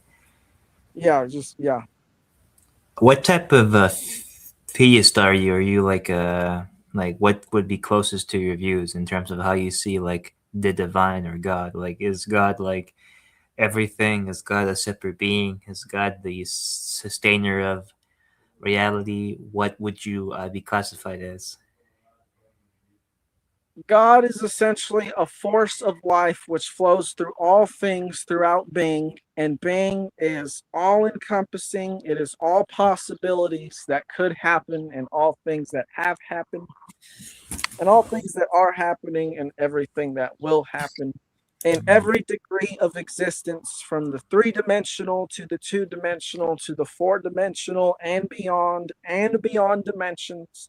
God is all of these things at once, and we exist as individual expressions within these degrees as a spiritual being that is eternally our own, because God needs, in order to know everything, to experience things like ignorance and suffering and death, in order to know that for certain that its principles and truth, or standards, I should say, are meaningful.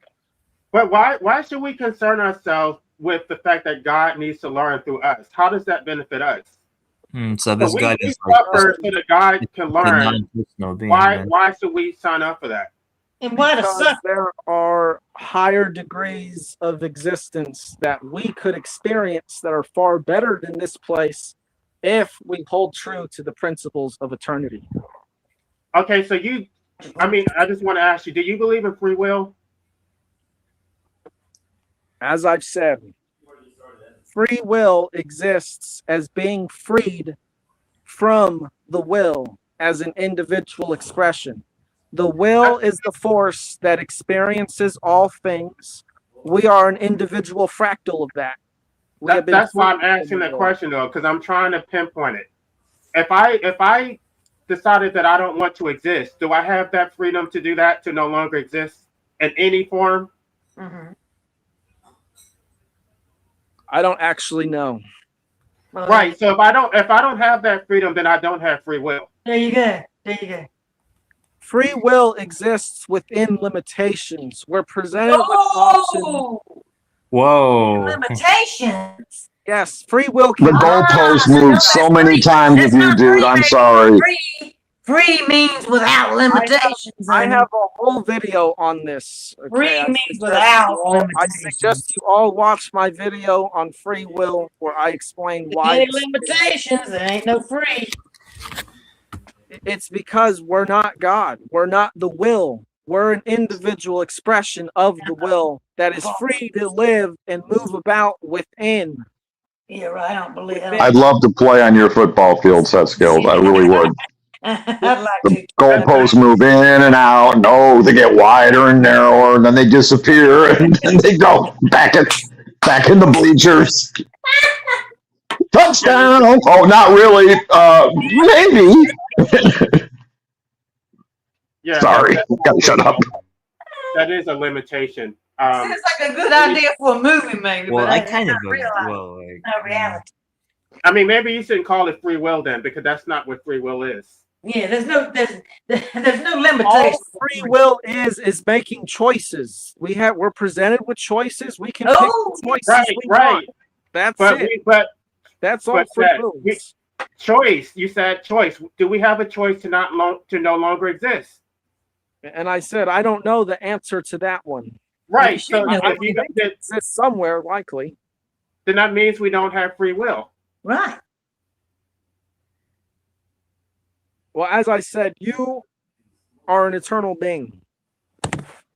So But we didn't choose to be where eternal does beings. not about that, existing though. in I that? think I think we have both finite and infinite characteristics, and some of us don't really meet the infinite characteristics. Most people stay in the finite and they die within the finite. Even if you're an infinite being, the moment you became an infinite being, your free will was gone.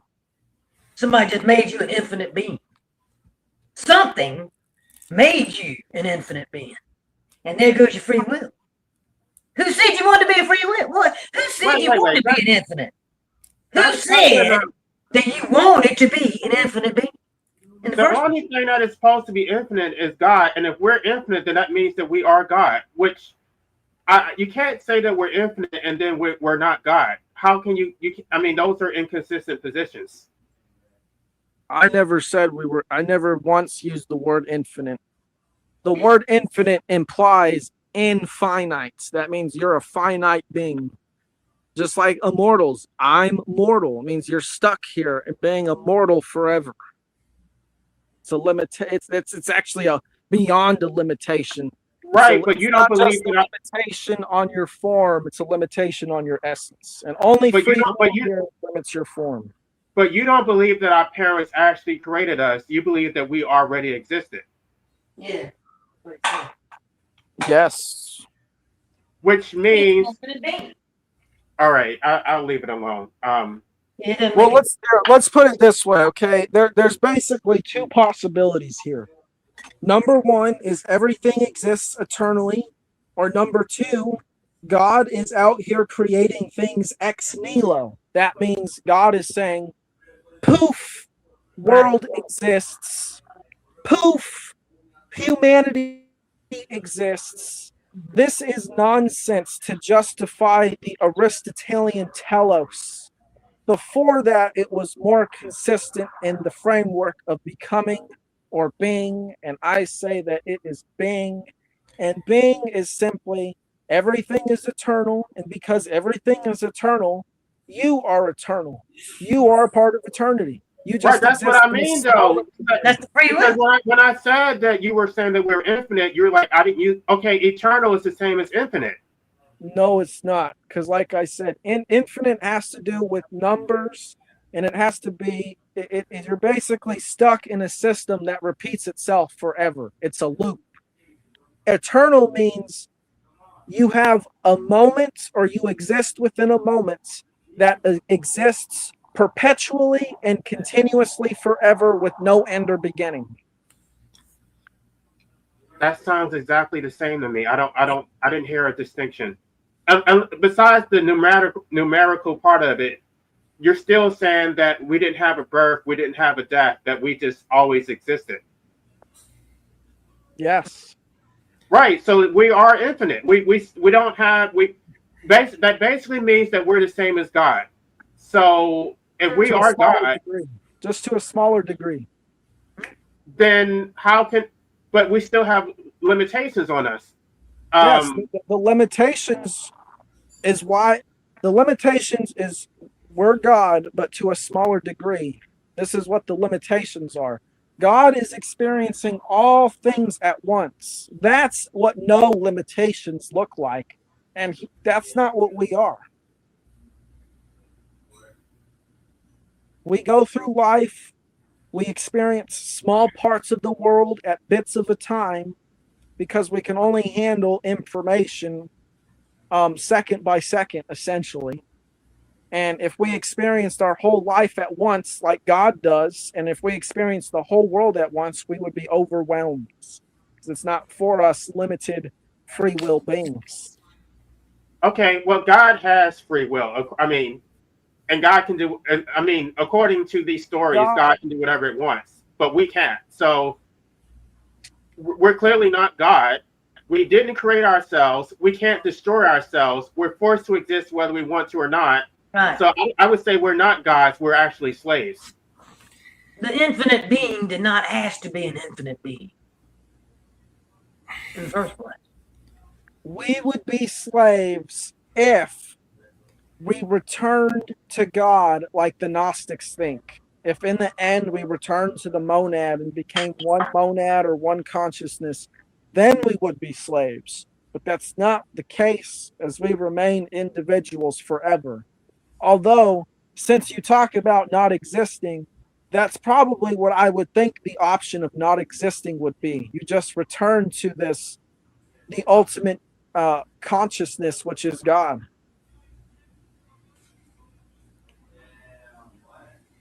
I don't even care about what happens in this whatever this alternative universe. I'm talking about occupying a physical body. Because even if I existed in some other form, I'm not experiencing anything. I'm not conscious. I don't age and decline. I'm not oppressed by the state. I don't care about that. To me, that stuff is completely irrelevant. I'm talking about occupying the physical body. We don't know what you're experiencing though before. Right, but I don't care about that though. To me, that's completely irrelevant. I know one thing's for certain. Just like now we exist in the moment, so is true before birth and after death. We will exist in a moment that continues. It's just, what is that moment going to be? None of us know, really. But why should we concern ourselves with things that we don't know instead of concern ourselves with things that we do know? We do know that once you occupy a body, you are going to age and decline. You're going to suffer. You're going to experience all kinds of pain and anxiety. So those things are real. Those are things that are observable. Yet we disregard that and focus on things that we don't know. Well, what I do know is that we can live a meaningful and good life rooted in values which are beyond humans, which would create a better world here in the physical, which is. I don't think I can. I don't think I can. Let me push back on that. What that basically means is that you're going to sacrifice people like me so that other people can get this utopia at our expense. No. In fact, there are 20 million attempted suicides every year, of which 1 million are successful. Mm-hmm. So in a lifetime of 80 years, 1/5 of the population of 8.3 billion attempts suicide. Now, give me all this bliss business again, please. 1 in 5. Okay. The suicide thing is a choice that people make. That's part of free will. Well, if it's so blissful and wonderful and self-existent and I'm loop-de-doo, I never said that. Again, you're projecting, Pastor D. It's like you didn't even listen to what I said. I never once used the word. I don't know what you say. That's the problem. It's so loop-de-doo and it moves constantly. Yeah, it's the set scales is trying to tell you, Pastor, that you can override the system. Okay. Okay. Set your own parameters to make your life heavenly, and all it should be. I've tried. So I don't want to override the system. In other words, you just kind of like don't get involved in the system. Don't live in this world. Okay. Don't operate in this world. Operate outside the world. I love it. Set skills. Can you send me the instruction manuals for that program, please? I'll give you my email address and the link there. That's what and everything will be hunky dory. Okay, everything will be fine. All right. Okay. I don't want to make it sound like we're attacking him. I'm just trying to understand. No, it's the whole concept of defending procreation. I mean, it's not really you guys. I mean, I think it's just more Pastor D coming up with weak arguments. Weak arguments? 1 in 5 people try to commit suicide? It's attacking. Weak Like I said, suicide is a choice that exists within the confines of free will. And why do people do suicide? Because they can't stand this physical existence anymore. Typically because they aren't living a life based in truth and authenticity, which if people... Well, that sounds great. Can you send me the manual on truth and authenticity, please? Yeah, well, LA saw the book that I was working on. I'm writing my own. That's awful. But they don't choose to live a life at all. So even if you say that they're living incorrectly, that's not a choice because they don't want to exist. But they did live a life that led up to that point. And if they had more or better circumstances, they would not more than likely have made that choice. Now, there might still be some people, but it would be far less than 20 million a year. But even if they live life the way that you say is the correct way, they're still going to die anyway. So what difference does it make? Yeah. They're going to die fulfilled. Because they had a good life. Because they had a good life. Yes. The other ones to hell with them. When they die. Everyone deserves. No. They just lived a shitty life. Everyone deserves you did. Life. That's all it is, Just learn. And that's the way it is. I don't think I deserve a good life. I think I didn't deserve a life at all. I didn't deserve to be put here in the first place. Nobody needs to be here. Well, if you do exist, you deserve to have a good life. Well, we didn't make the decision to exist. But you can't guarantee that. So it's not a choice. You're forced to exist. And then if you don't have a good life, then oh well, you're here now, figure it out, do the best that you can. Right. The whole thing is nobody was asked. Nobody was asked whether they want to be here or not. Wow. That was the original sin. You know what the original sin was? That was it. The original sin was Amen, when somebody sister. brought you into this world without your consent. That's original sin. That's it. We value consent in a free world. We value consent to have citizenship. We value consent to go into contracts. We value consent to have labor relations, to work for somebody. We value our freedom, and freedom is based on your consent. Right. But when it comes to procreation, it goes right out the window. Uh-huh. Yep. Right out the window. And the argument they have is, well, there's no one there that can consent. Well, does that mean you can take it? No.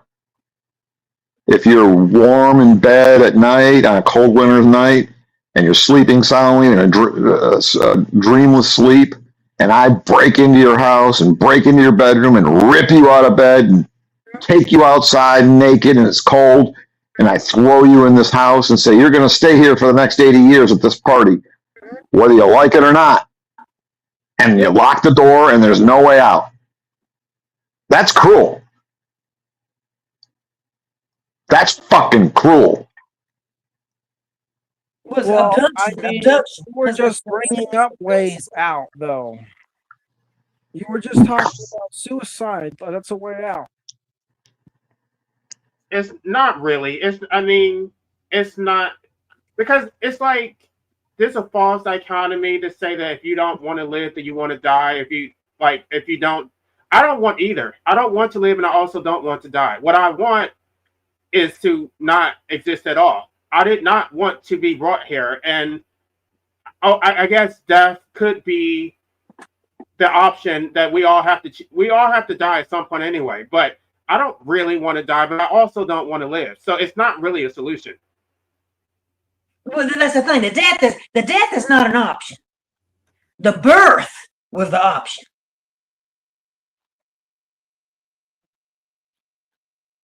I'm going to make you associate pastor at my church, Patsy. Okay, you got it. I'm with you. All right.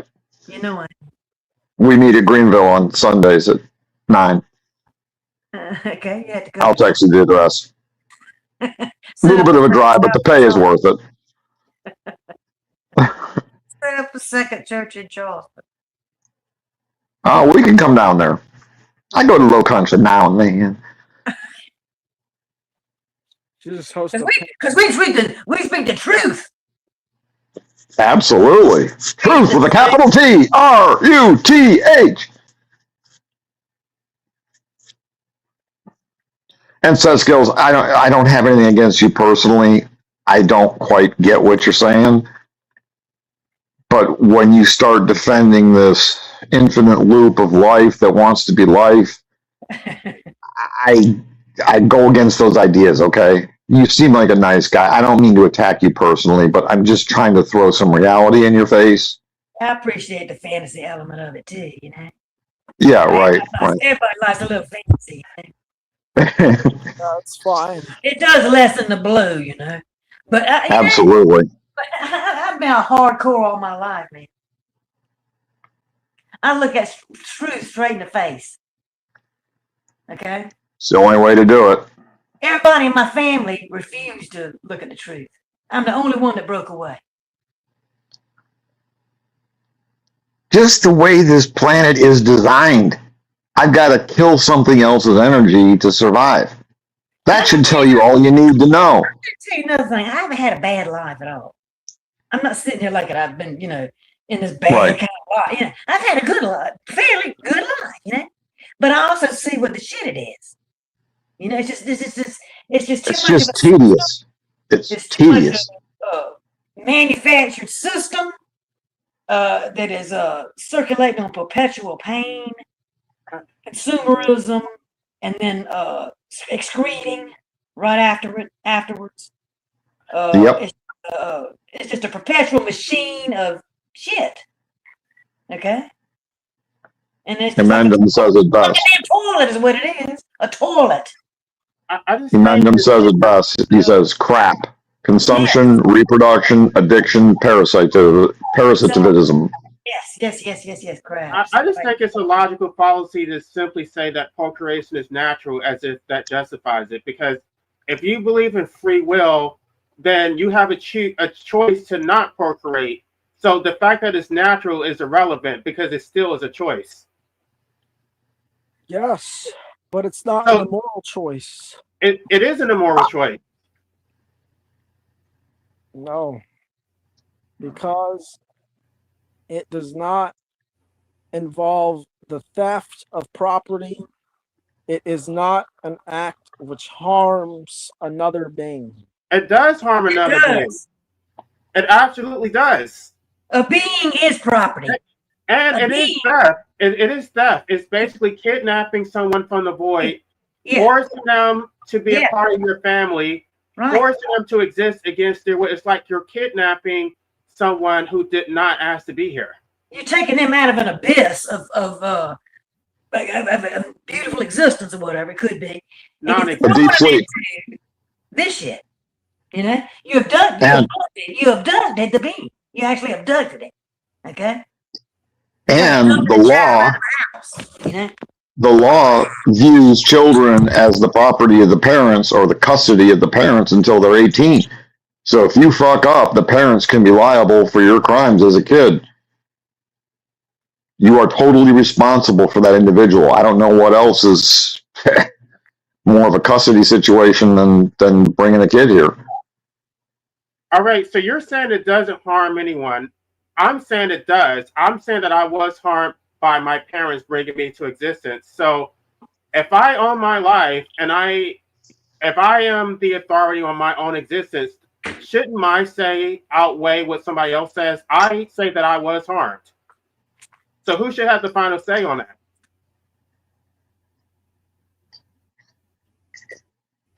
Well, You should.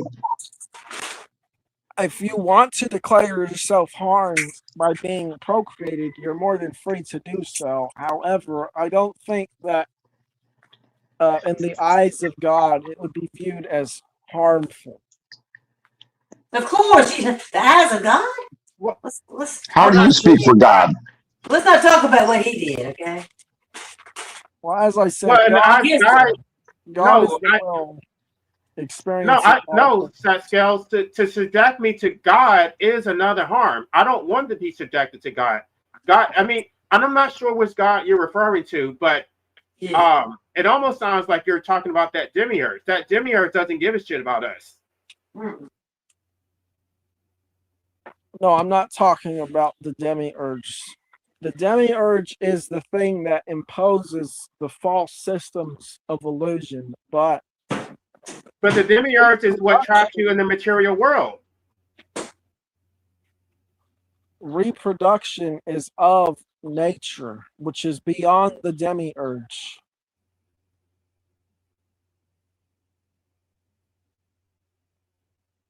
No, not according to the Gnostic. This is a simulation. This is not even real.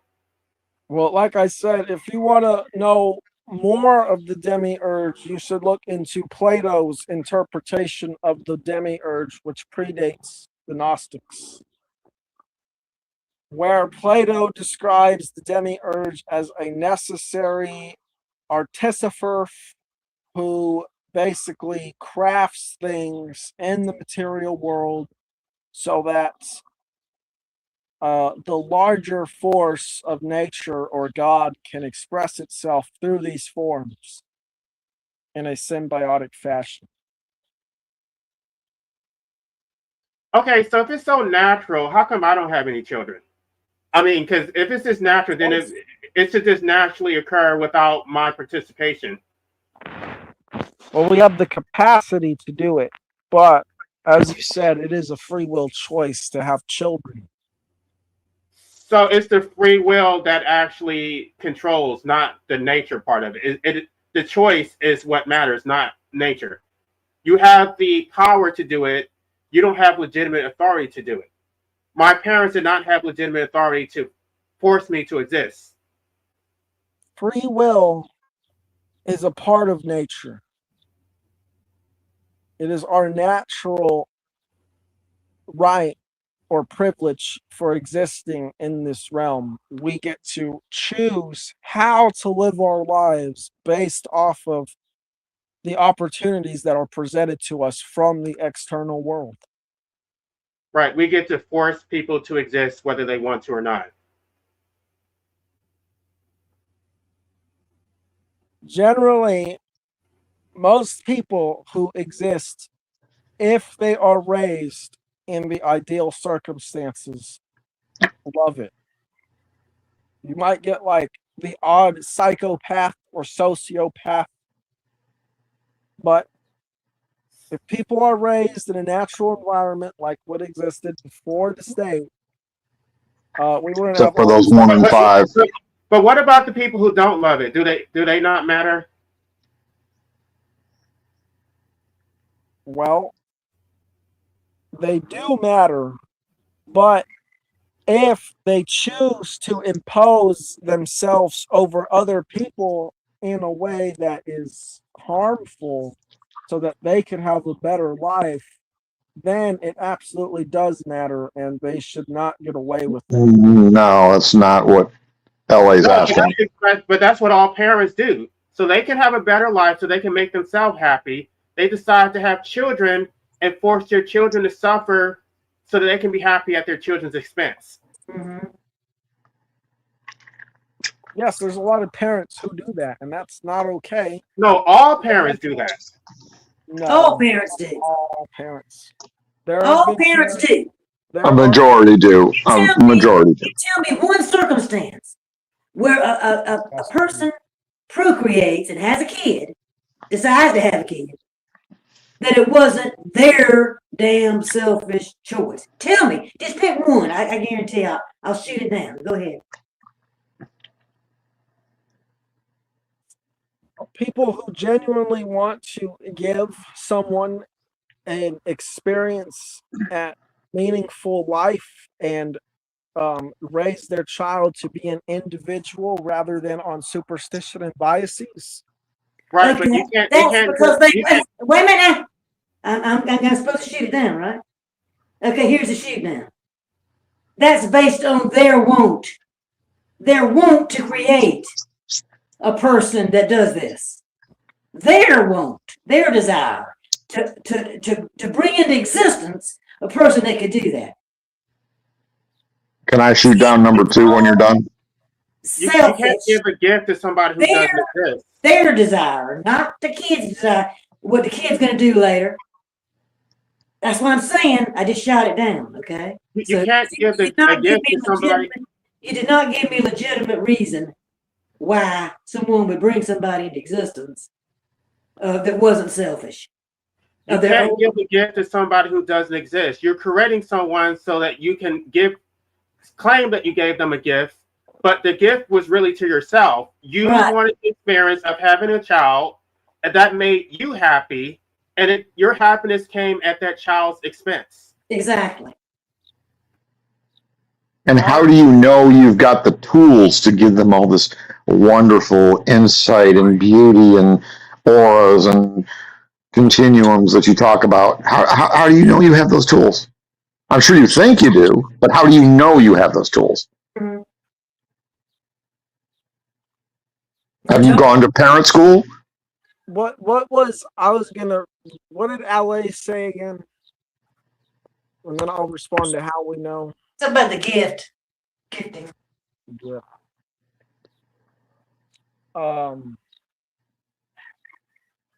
Dang, I forgot.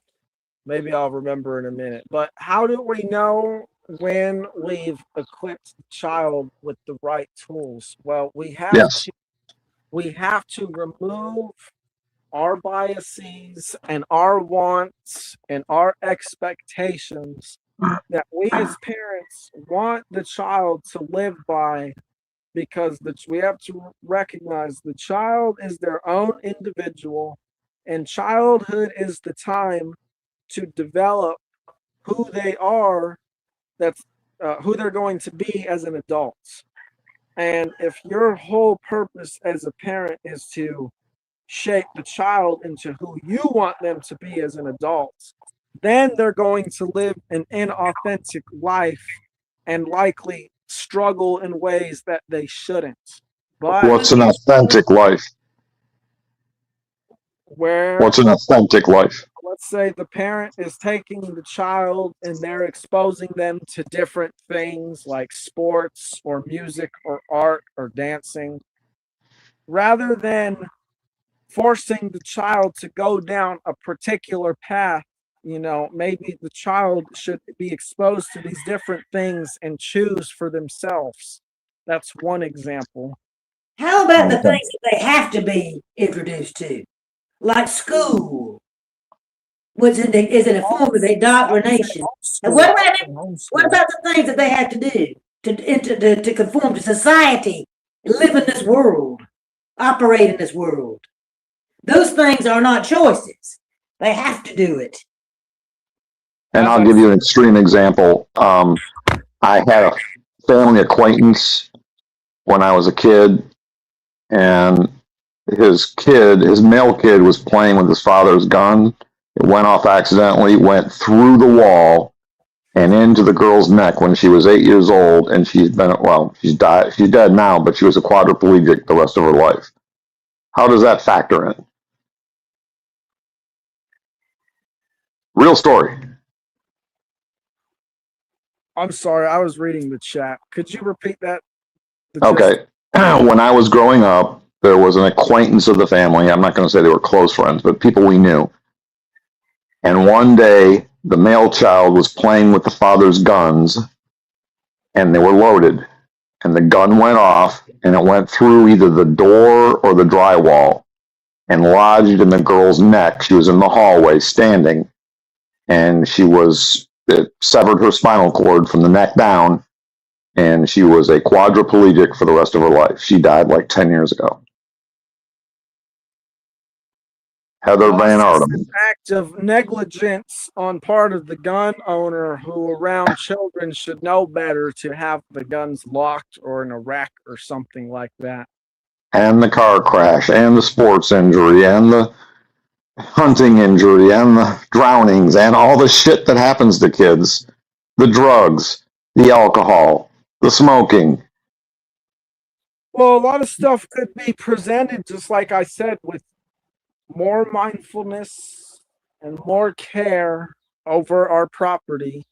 But your property, your kid's going to go out in the world and is going to have to live in the world, which means it's going to be exposed to culture. It's going to have the influence of friends and drugs and parties and women or men or whatever it's into. And that's going to change it. You can't. Things are going to happen to it. What did I say, Pastor D? I said people are their own individuals and they have to make their own choices in life. All we can do as a parent is try to raise the kid as best they can to be intelligent and healthy and be comfortable of being themselves so that they can make the best possible choices on their own. If you do the best and they go down a path of failure, I mean, it's out of your control. It is in your control. You created them. You put them in the situation knowing these risks were out there. Here's another statistic for you as a fact. There are 18,000 known diseases that humanity is susceptible to. We have 4,000 treatments. Most of them are incomplete, leaving many people partially treated and in a lot of misery. Sounds just like the God of the Bible. Just like Yeah. Yeah. He put the gospel in front of you. It's your responsibility to obey that gospel and get yourself to heaven. There you go. Yeah. At the age of accountability, yeah, it's on you. I raised you the right way. I put the gospel in front of your face. And if it's up to you to accept it or not, and hey, it's on you now, even though I created you and put you here in the first place. Yeah. What about those 4 little girls that were blown up in an Alabama church in the 1960s? Would you want to be handheld? I mean, would you want to be handheld by your parents your whole life? And it's like, well, I created you. Let me hold your hand. Should be holding the hand till the day you die. Yeah.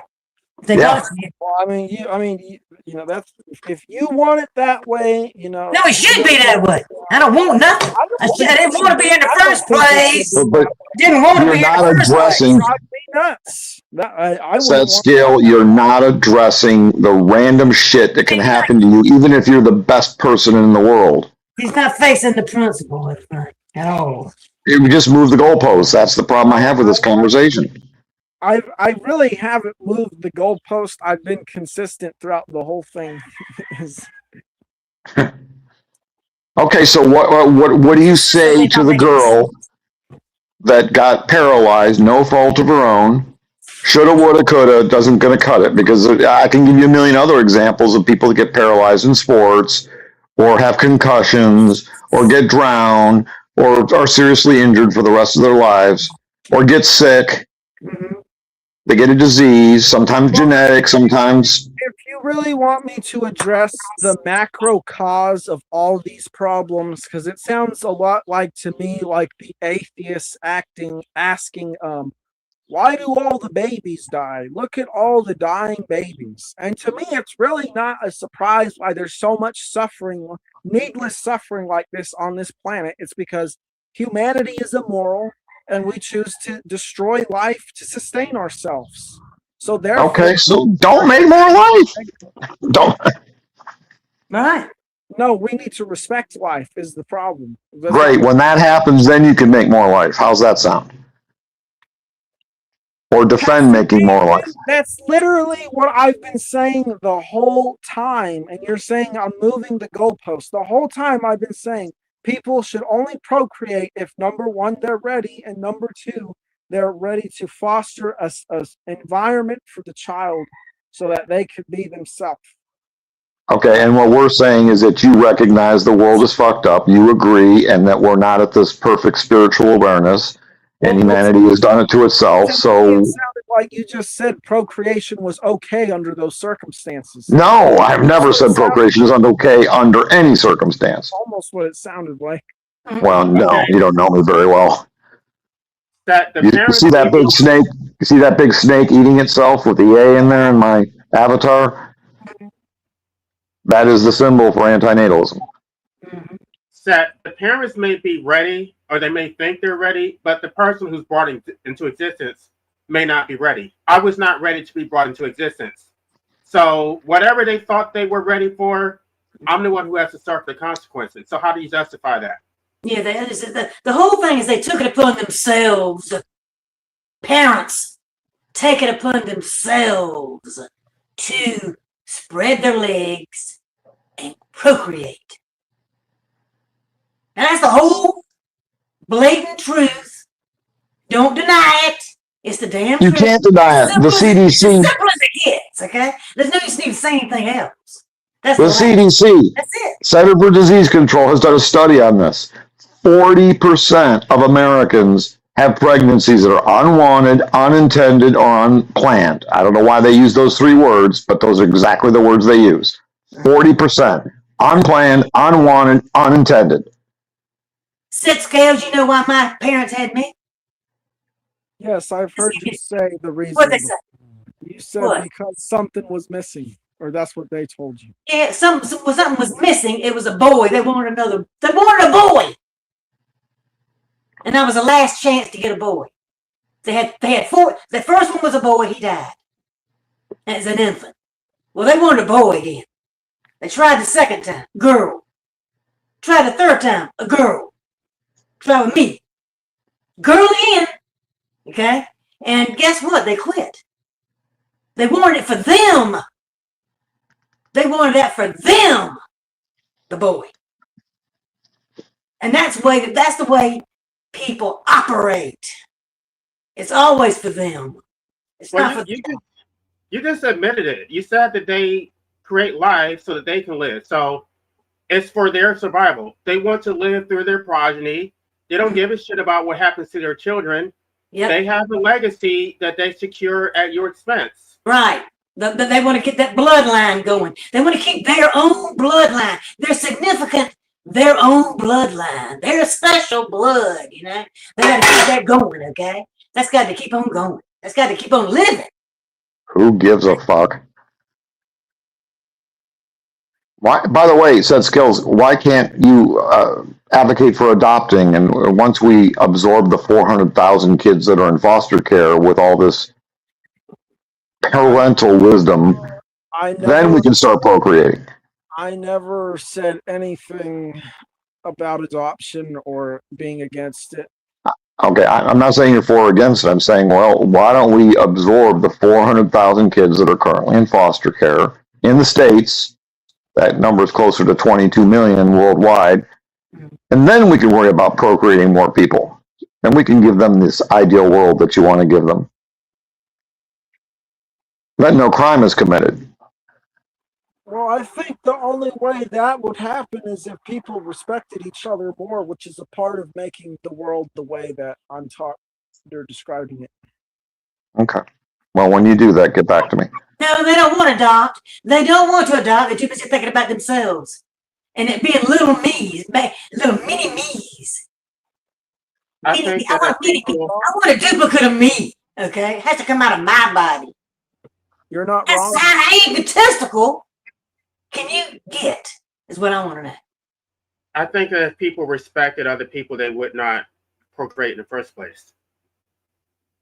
If Amen. they actually respected what life is like, if they actually respected death and suffering, they would not create a new human being. Everything, every reason I could, just like I say, I just shot down his one reason. That it wasn't selfish. I shot it down. I still have yet to see one. Think of another one, okay? Because Well, says still well, don't know. you haven't asked me to come up with other ones. Well, give me some other ones. You just Go ahead. I dare you to. Give me one. That's not selfish. That's not them thinking on their own accord of what they're doing. With their own free mind, using their decision making to do it. I'm not talking about accidents. Accidents don't count. Here's what it comes down to, right? As I've said, You want to answer the question? exist I guess you don't have any eternally. answers. I'm gonna tell you why. The why, my reason I gave you is important. It's because the gift that they gave you lasts eternally, but also is finite. It's finite because obviously you're going to die, but it's also eternal because you can't change the past and you will eventually exist in the past. And when you die, you will take the energy and the experiences that you had throughout your life with you in some way that's basically been internalized, I would think. Like, after you've read a book, like you internalize the information, which you will then take with you to higher degrees of existence. So you're trying to tell me that the average person that has sex and chooses to have a child is thinking this in their head? Really? No, absolutely not. Okay, well that's the problem. That's the problem. I agree, that's a problem, but this is what. And two, I also have to ask you, if you're an eternal being from the beginning, why do you have to be born into this place? It is to have an experience that you will not have other places based. Oh, bad experiences? I got you. Bad experiences. That's very important to have. Yeah. Yeah, those bad experiences you go through in life that almost break you. Yeah, I got you. Okay, that's very important to have. I got you. It makes no sense. I would say most of the bad experiences that humans experience or have is self-inflicted. That's bullshit. No. That's I'm bullshit. gonna push back against that. A lot of it is external. A lot of it is from abusive parents. It's from the state making our lives a living hell. Do you think that people right now who That's what I can't? mean by self-inflicted. What about natural disasters? No. That's not self-imposed though. It's humans. That's doing not it. self-imposed. That's external people. That's parents. It's society making our lives a living hell. And so when you say self-imposed, it's like you're blaming the victim. You also have natural disasters to deal with. The difference between a natural disaster and the government is that a natural disaster is honest. And when you see a tornado, you know what's going to happen. And all you got to do is move out. All you got to do is run away from it. Yeah, and hope that. And then go somewhere else and get something else, like a hurricane hit you. Yeah, I got it. Yeah. About 10 years ago, there was a tsunami in Japan that wiped out 300,000 people instantaneously. That's a bullshit statement you just made, Seth Scales. Yeah. Those 300,000 people in Japan, they couldn't escape that tsunami. They didn't even know it was fucking coming till it was there. Yeah, really. Well, you don't think that the Earth is alive and similar to a body? I do. But you're saying people are self-inflicting these things and they can get out of the way of natural disasters. Human beings choose to live as basically a cancer on the Earth. So some of these natural disasters are like an immune defense response that the body has when it has an intruder. I agree. Fukushima, that was. But those 300,000 people still died and they still couldn't get out of the way of the tsunami. I'm going to have to go pretty soon, but I just want to ask Seth Scales, what is your response to people like me, people who don't believe that life is a gift, people who didn't choose to be here, who would not have chosen to be here, and we're basically stuck. We're stuck because our parents chose to create us, and now we don't have an option to get medical assistance. We're likely going to die at 80 years old. 80 years old, 80 years of suffering for no purpose. What is your response to people like me? Well, there is a purpose, and it's beyond the synthetic systems that you just A described. purpose that benefits me. A purpose that benefits me, because I don't benefit from this. Well, I mean, I know that you've learned a lot. You like learning things, so you gain knowledge that will impart characteristics into you that will last eternally, like you talk about natural law. I Well, guarantee knowledge will die with me. I'm going to die, and whatever knowledge I obtain is going to die with me. not the principles of natural law that will live on with you. Okay, but then other people. See, I'm trying to figure out how does it benefit me. That's going to benefit other people, not me. No, it absolutely does benefit you because a being who lives in alignment with natural law respects life, and if they respect life, they will bring good things to the world around them, and in turn, good things will happen to them. No, what? No good things have happened to me. I've had nothing but bad things, nothing but tragedies and suffering. Well, as the Gnostics explain, this will be more of a spiritual gift. A spiritual gift. Okay. I don't think it's a gift, but I guess somebody else can tell me it's a gift. They know my life better than I do. I tell you what, Set Skills, that God phone that you have, the Apple 3000, can you share it with us? Because you speak for God a lot, and you speak for the What is eternity. The God phone that you have, the iPhone 3000, can you share it with us all? Because you seem to know what God and eternity and nature and the perfect society looks like. Mm-hmm.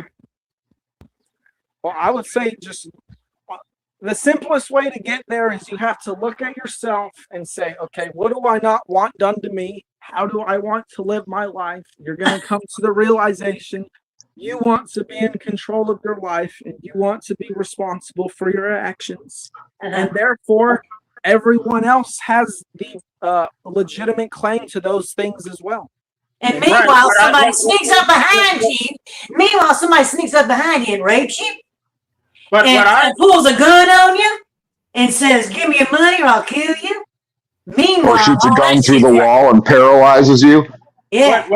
What I didn't want to have done to me is I didn't want to have life imposed on me. Therefore, I'm not going to do that to somebody else. And that's why we're anti-nihilists. We're trying to convince other people to not do that. And so there is no justice for us, but we're hoping to get justice or prevent others from suffering a similar fate. If it was just on you and you were the one responsible for how your life turns out, it would be a breeze, man. Who wouldn't love that? But there's too many outside forces you got to deal with.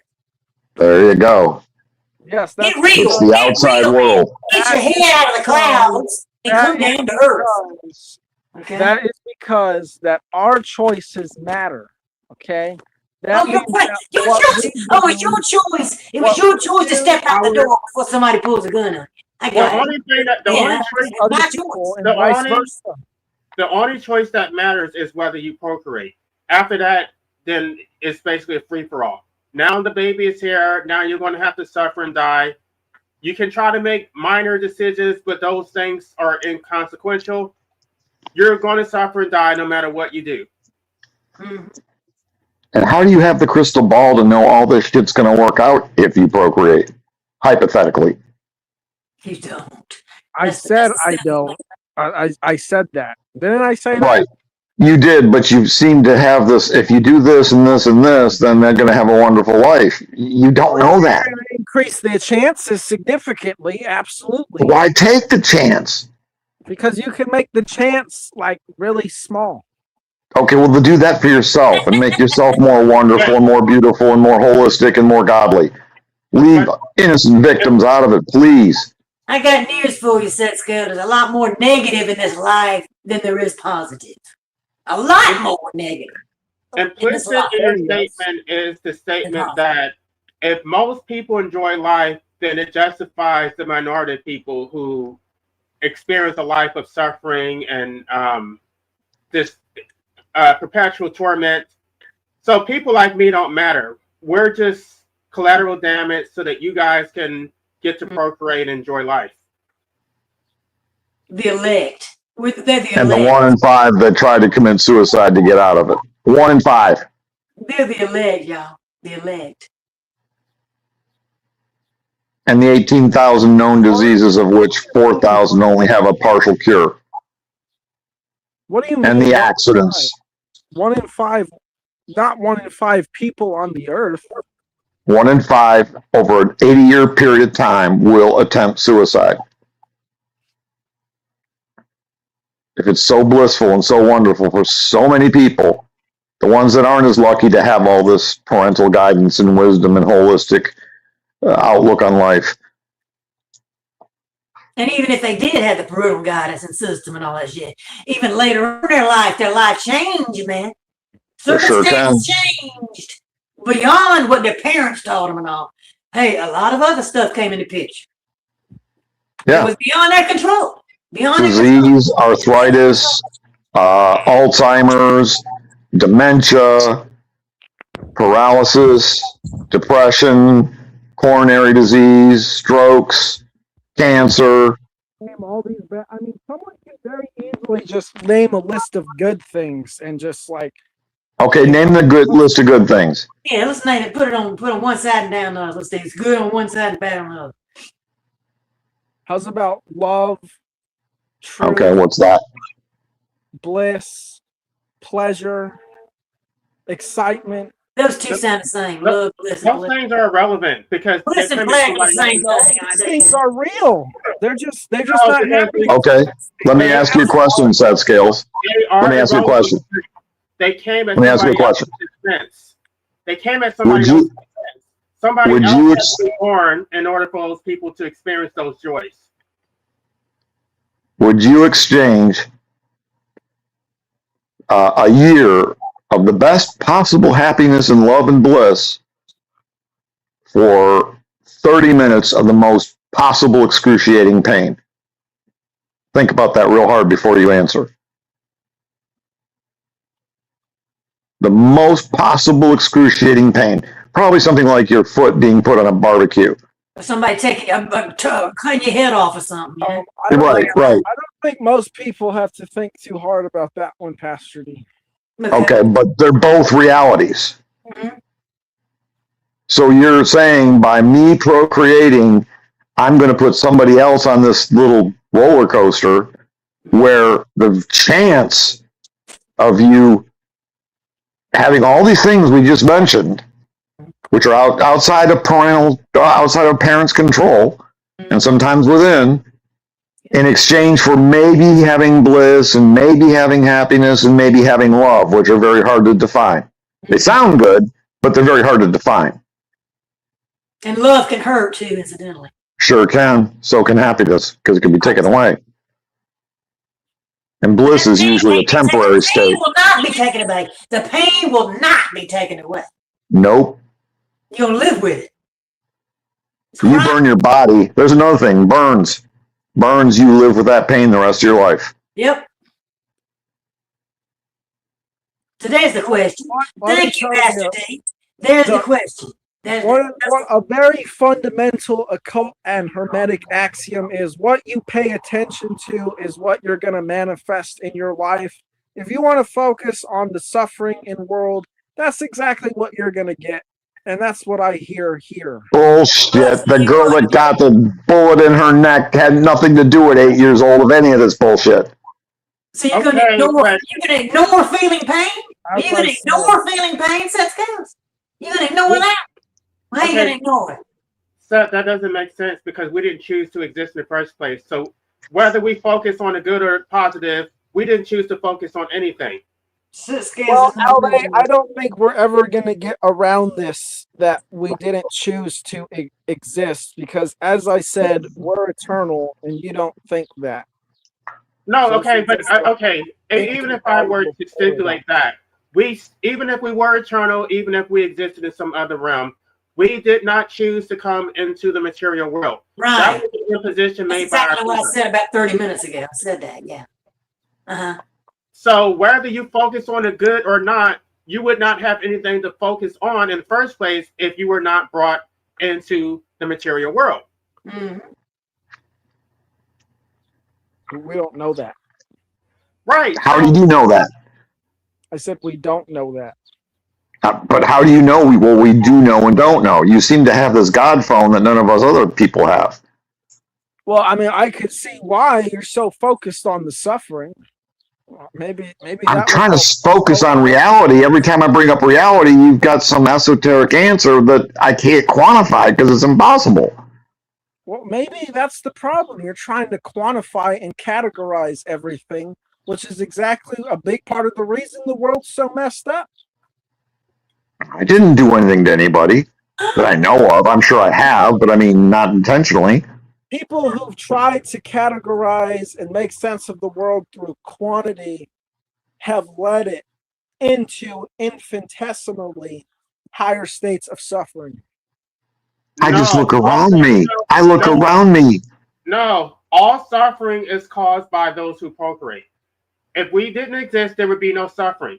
But that's not what I said. I said that the people who have perpetuated things like math and categorization have increased the amount of suffering. Not that they're the cause of it. Pleasure and suffering are built inherently into the universe. Okay, and what if you don't know how to find the pleasure and all you get is the suffering? The bottom line is what I said the other day. They don't care about suffering. They actually enjoy struggling. They think that they're going to get to some higher state of consciousness or there's some type of undefined benefit from it. They think it's completely justified. They don't care. You can't reason with them because they don't really connect. They don't have, not only do they not have empathy for you, but they don't have empathy for themselves. Right. They don't care. Like there's nothing you can say that's going to convince them to care. No pain, no gain, you know. Right. That's the rationale. It builds your character. The struggling is the point. They want you to struggle. They want you to overcome. They want this perpetual attempt to get to some higher state. That's all they care about. So long as there's some type of incremental progress that comes from it, they're okay. They don't care if you get tortured. They don't care if you get raped. They don't care. They just don't care. That's not true. Okay, because all the things you just described, torture and rape, are violations of natural law. Right, but those But they happen all the time. This is part of this world. Wait. But those were things that were all set in motion by the fact that the parents procreated. Right. They knew the odds. Just like God knew exactly what was going to happen. Just like the God of the Bible knew just what was going to happen before he created it all. He knew everything from the beginning to the damn end, what was going to happen, but he created it anyway. And the path is narrow, and the gate is narrow, but the path to destruction is wide. That's a quote from Jesus. The analogy there is too similar to even believe. I gotta comment on the struggling, okay? Because it's not about struggling, it's about removing yourself from the struggle. That's how you reach these higher states of enlightenment and higher planes of existence, by realizing the struggle is an illusion that you do not have to partake in that much, only to a small degree, as much as really to get by according to what the collective thinks.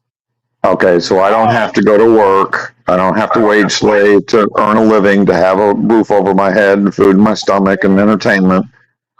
I don't have to take care of my body with this fucking exercise. I don't have to take my medications that cause my legs a lot of pain because it's cholesterol medication.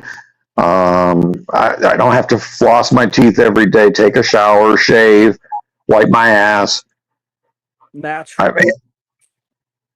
You see, Well, it's natural, but it's... You're conflating natural responsibilities with synthetic responsibilities. You're talking What the about... fuck does that mean? Exactly. You don't know what it means. It means I don't know what it means.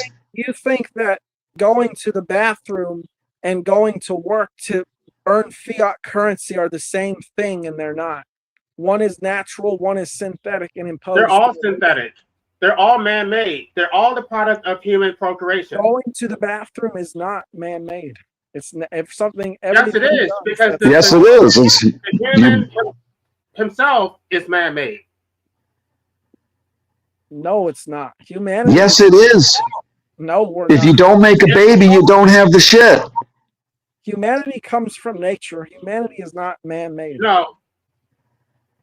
Humans come from sex, which is a choice. Which is a natural physiological. Right. So if you don't have the baby, are you going to have the shit? No. So don't have the baby. Natural. It's a natural inclination to maybe want to slap somebody across the face when you're angry at them. But do you do it? No. You hold yourself back. Right. I think the whole natural thing is a cop-out. That's bullshit. Another bullshit statement. Cop out because it's a blunt fact that we're faced with every day. It's only natural for heterosexuals. I'm homosexual and I don't have any damn children. Well, I mean, so it's a choice. Everyone needs to have children. You choose to be heterosexual. You choose to not use contraception. It's a choice. It has nothing to do with nature. It's something that you choose to do. No, it's everything to do with. It's a natural given choice. You can choose to not have kids. Yes, not everyone needs to have kids. Sure, but the choice of having a kid is absolutely natural. And there's no. But it's not. But it's not. No. But humans don't come from nature. It's not as nature just creates human beings. They come from a choice to have sex. Where do humans come from then, if not from nature? Where does sex come from, if not from nature? Then from people choosing to have sex. It's not as if they just come out of it's a natural choice. A stork is not dropping. Okay, it may be a natural choice. Is it an ethical choice? That's the question. Well, that's a different discussion. But it's no, it's not. Natural. If you're going to procreate, then you got to. There's a difference between what's moral and what is natural. No, use moral, ethical. It's the same. It's pretty much the same word. Ethical, no, it's not. Yes, it is. Moral means what most people believe is right. Ethical is what it can be demonstrated to be right or wrong to actually cause a harm or a good. No, that's ethical. Most people think it's okay to have kids. Ethical is what the collective thinks it's right. No. Ethical is what is proven to be good, to cause a more good than harm. No, people used to think it was moral to own, in this country, people used to think it was moral and ethical, well, not ethical, but moral to have slaves. You know why? Because the Bible says so. And most people did it. Okay, if I have to go to the bathroom, right? The natural thing would be for me to just go to the bathroom, right? I could shit my pants. I could just put my pants down and shit on the floor while I'm at work. But no, I don't do what's natural. I go to the bathroom and use the damn toilet. That's ethical. That's ethical. I don't want somebody else to clean up my mess. There you go. So the fact that it's natural is not an excuse. There's so many things that we do in life that are not natural. You drive a car, you use a microwave, you use electricity. You use fake money. All a car is just a vehicle to move. Now, although I don't think cars or technology as we have it is natural, it can be used in a natural way as just an extension of your body to, do something like moving large distances quicker. Right. COVID is natural. Sharks are natural. Lions are natural. Doesn't mean they're good. Doesn't mean they're ethical. Doesn't mean they're moral. Doesn't mean they're right. Natural, apple trees are natural. Yeah, we know what natural is. I agree. We're all natural. The question is ethics. Of naming negative things and be like, well, we got. I have a habit of looking around the world and seeing reality. When I get a response from you, I get happiness, love, bliss, things that I can't quantify, and I don't see a lot of people in life experiencing. And that's mainly a product of the synthetic false systems we live in based on illusion. Okay, so then don't make more kids that have to live in the synthetic false systems of illusion. That's all we're asking. And don't defend it. I know you're not going to do it, or you say you're not going to do it, but you're defending it. I'm going to defend it if it's done in a ideal A natural way. I know. If there was no Okay, system, well, we're gonna have to agree to disagree, my friend. No personal animosity. yeah, it's fine. I can't play this game of this esoteric, non-tangible things when I can give you millions of tangible statistics, real things Okay, that well, are measured. how's about the fact that most children, if they're raised in ideal circumstances, love life and love What being about those who around don't, though? their What you can't you keep focusing They're a on most. small What number. about those who don't? They are a small number. The vast So they don't majority. matter. Small number. So they don't matter. Is that what you're saying?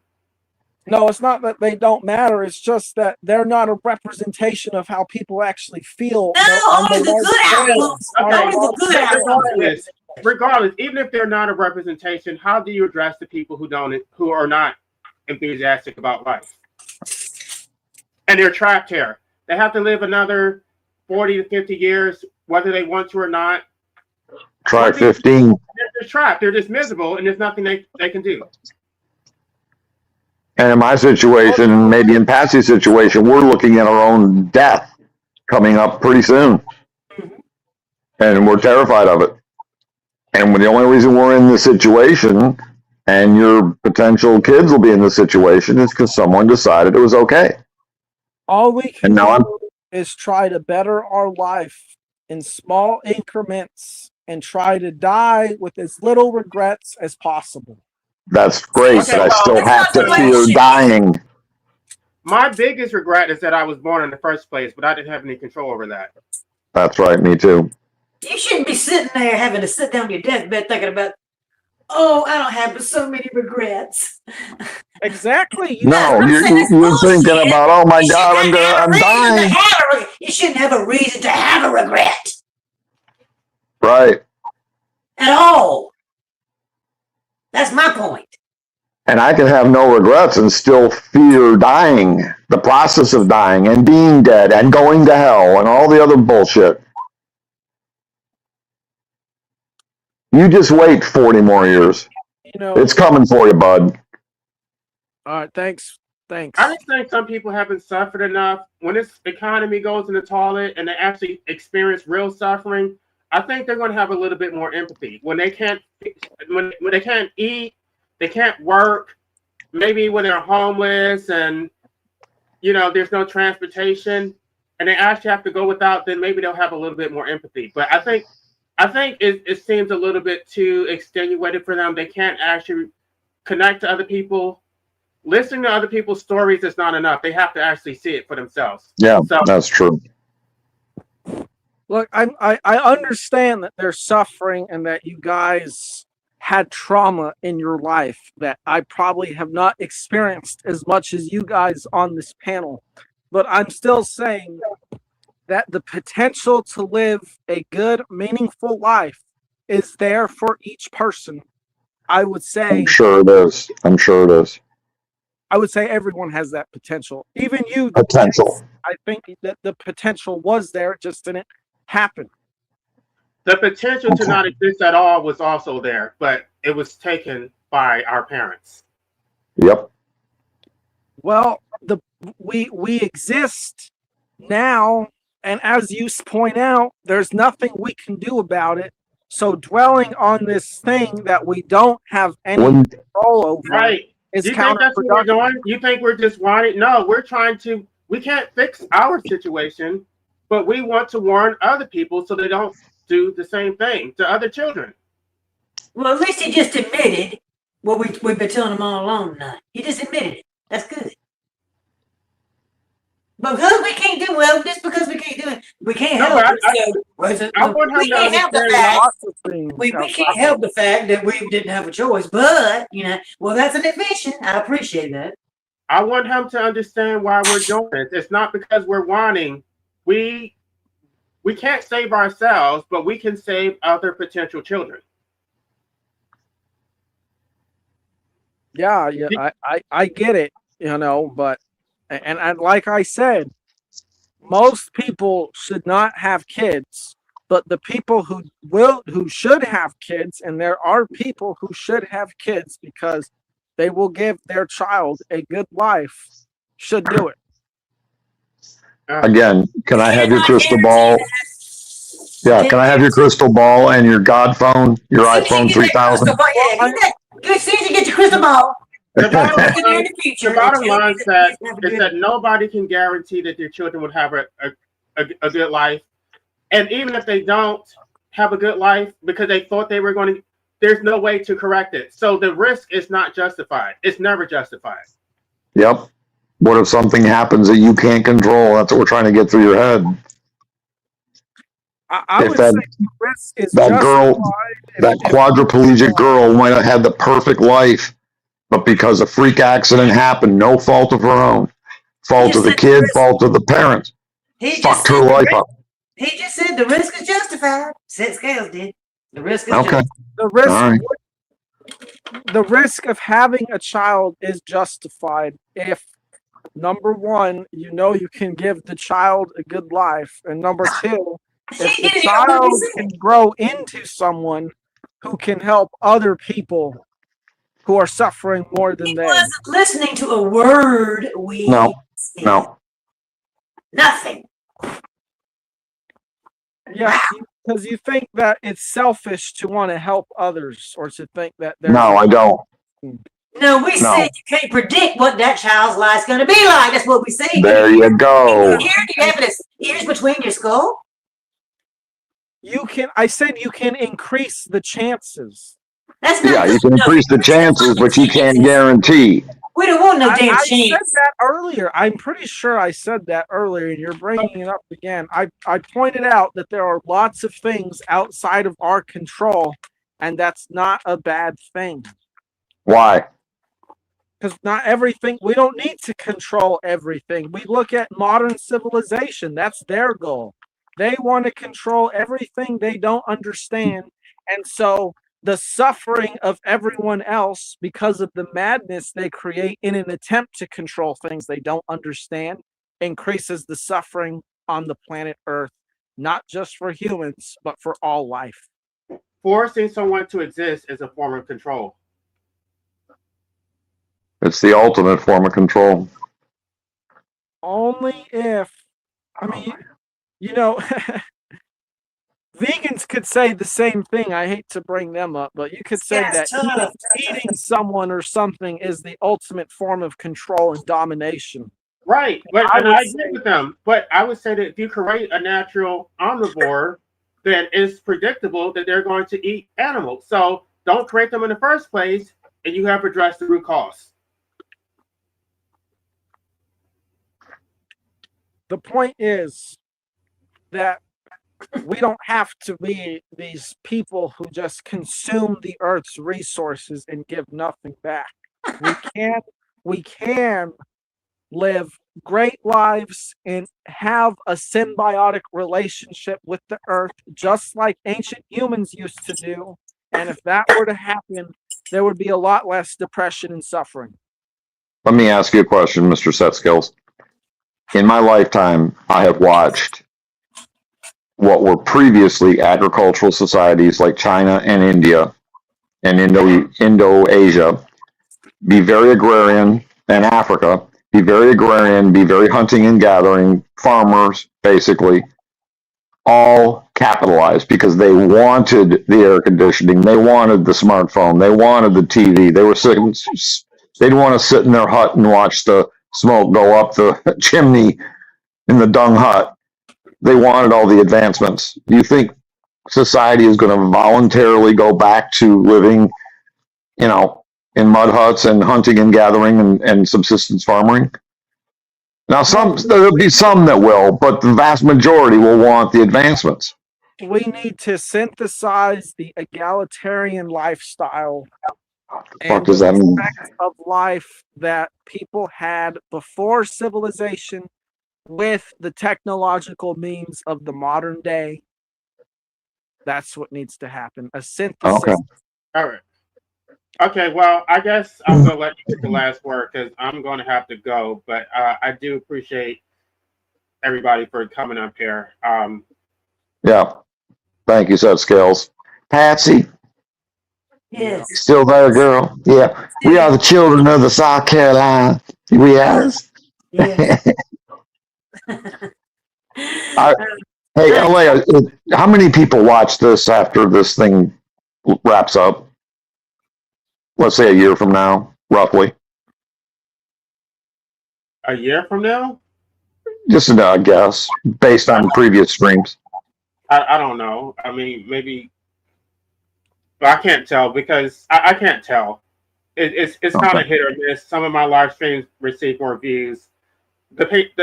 I think they're probably going to be interested in the title because it relates to not gnosis or Gnosticism, but I don't know if they're going to listen to the entire thing, like from start to finish. Because there may be people who come and listen, but you'll see they only listen to like 15 minutes of it. So I look through the analytics. It's kind of hard to tell. Yeah, that's fair. That's fair. I just think this is such a no-brainer. I don't know why humanity can't get through its head. It's just too. Because they want to struggle. That's the reason why they think there's some kind of benefit from struggling. We're too much of a realist to. I just couldn't deal with it today, but not with Seth Scales. He's too much of an idealist. Yeah, praise him. Yeah, I admire his rosy. Oh, it's very idealist. Right. Exactly. Gnostic Jedi said it right. They're, because of an addiction. They're addicted to this world, to suffering, to struggling. They're addicted to all of it. They can't let it go. Yeah, but since the day I was born, I've been a realist. Since I was a little girl, I was always a realist. I always ask questions about the deep stuff, like. Yeah, me too. And I was always, like, oh, go away, you ask too many questions, Well, I never got out of it, and I'm still that way. I'm a realist. I observe things as they are. I take things as they are, and I don't try to gloss over them. I just do it. I just, observe what I see, and that's what I'm seeing. Everything I said tonight. Yep. I just wish humans did the movie like Benjamin Button. I think I've said this before. The Benjamin Button with Brad Pitt, where he aged backwards. He was born old, and as time went by, he became a baby. That way, you couldn't breed when you're old biologically, but once you experienced old age and all the problems and all the decrepity, by the time you're young and enough time went by and you got kicked in the ass enough times, then you could breed and make the decision. I think things would be a lot different on this planet. Yes.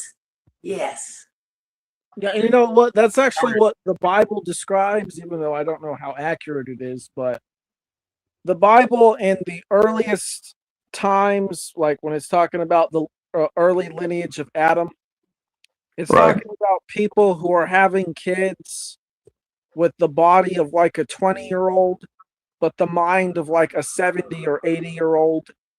And it's like, that's your parent.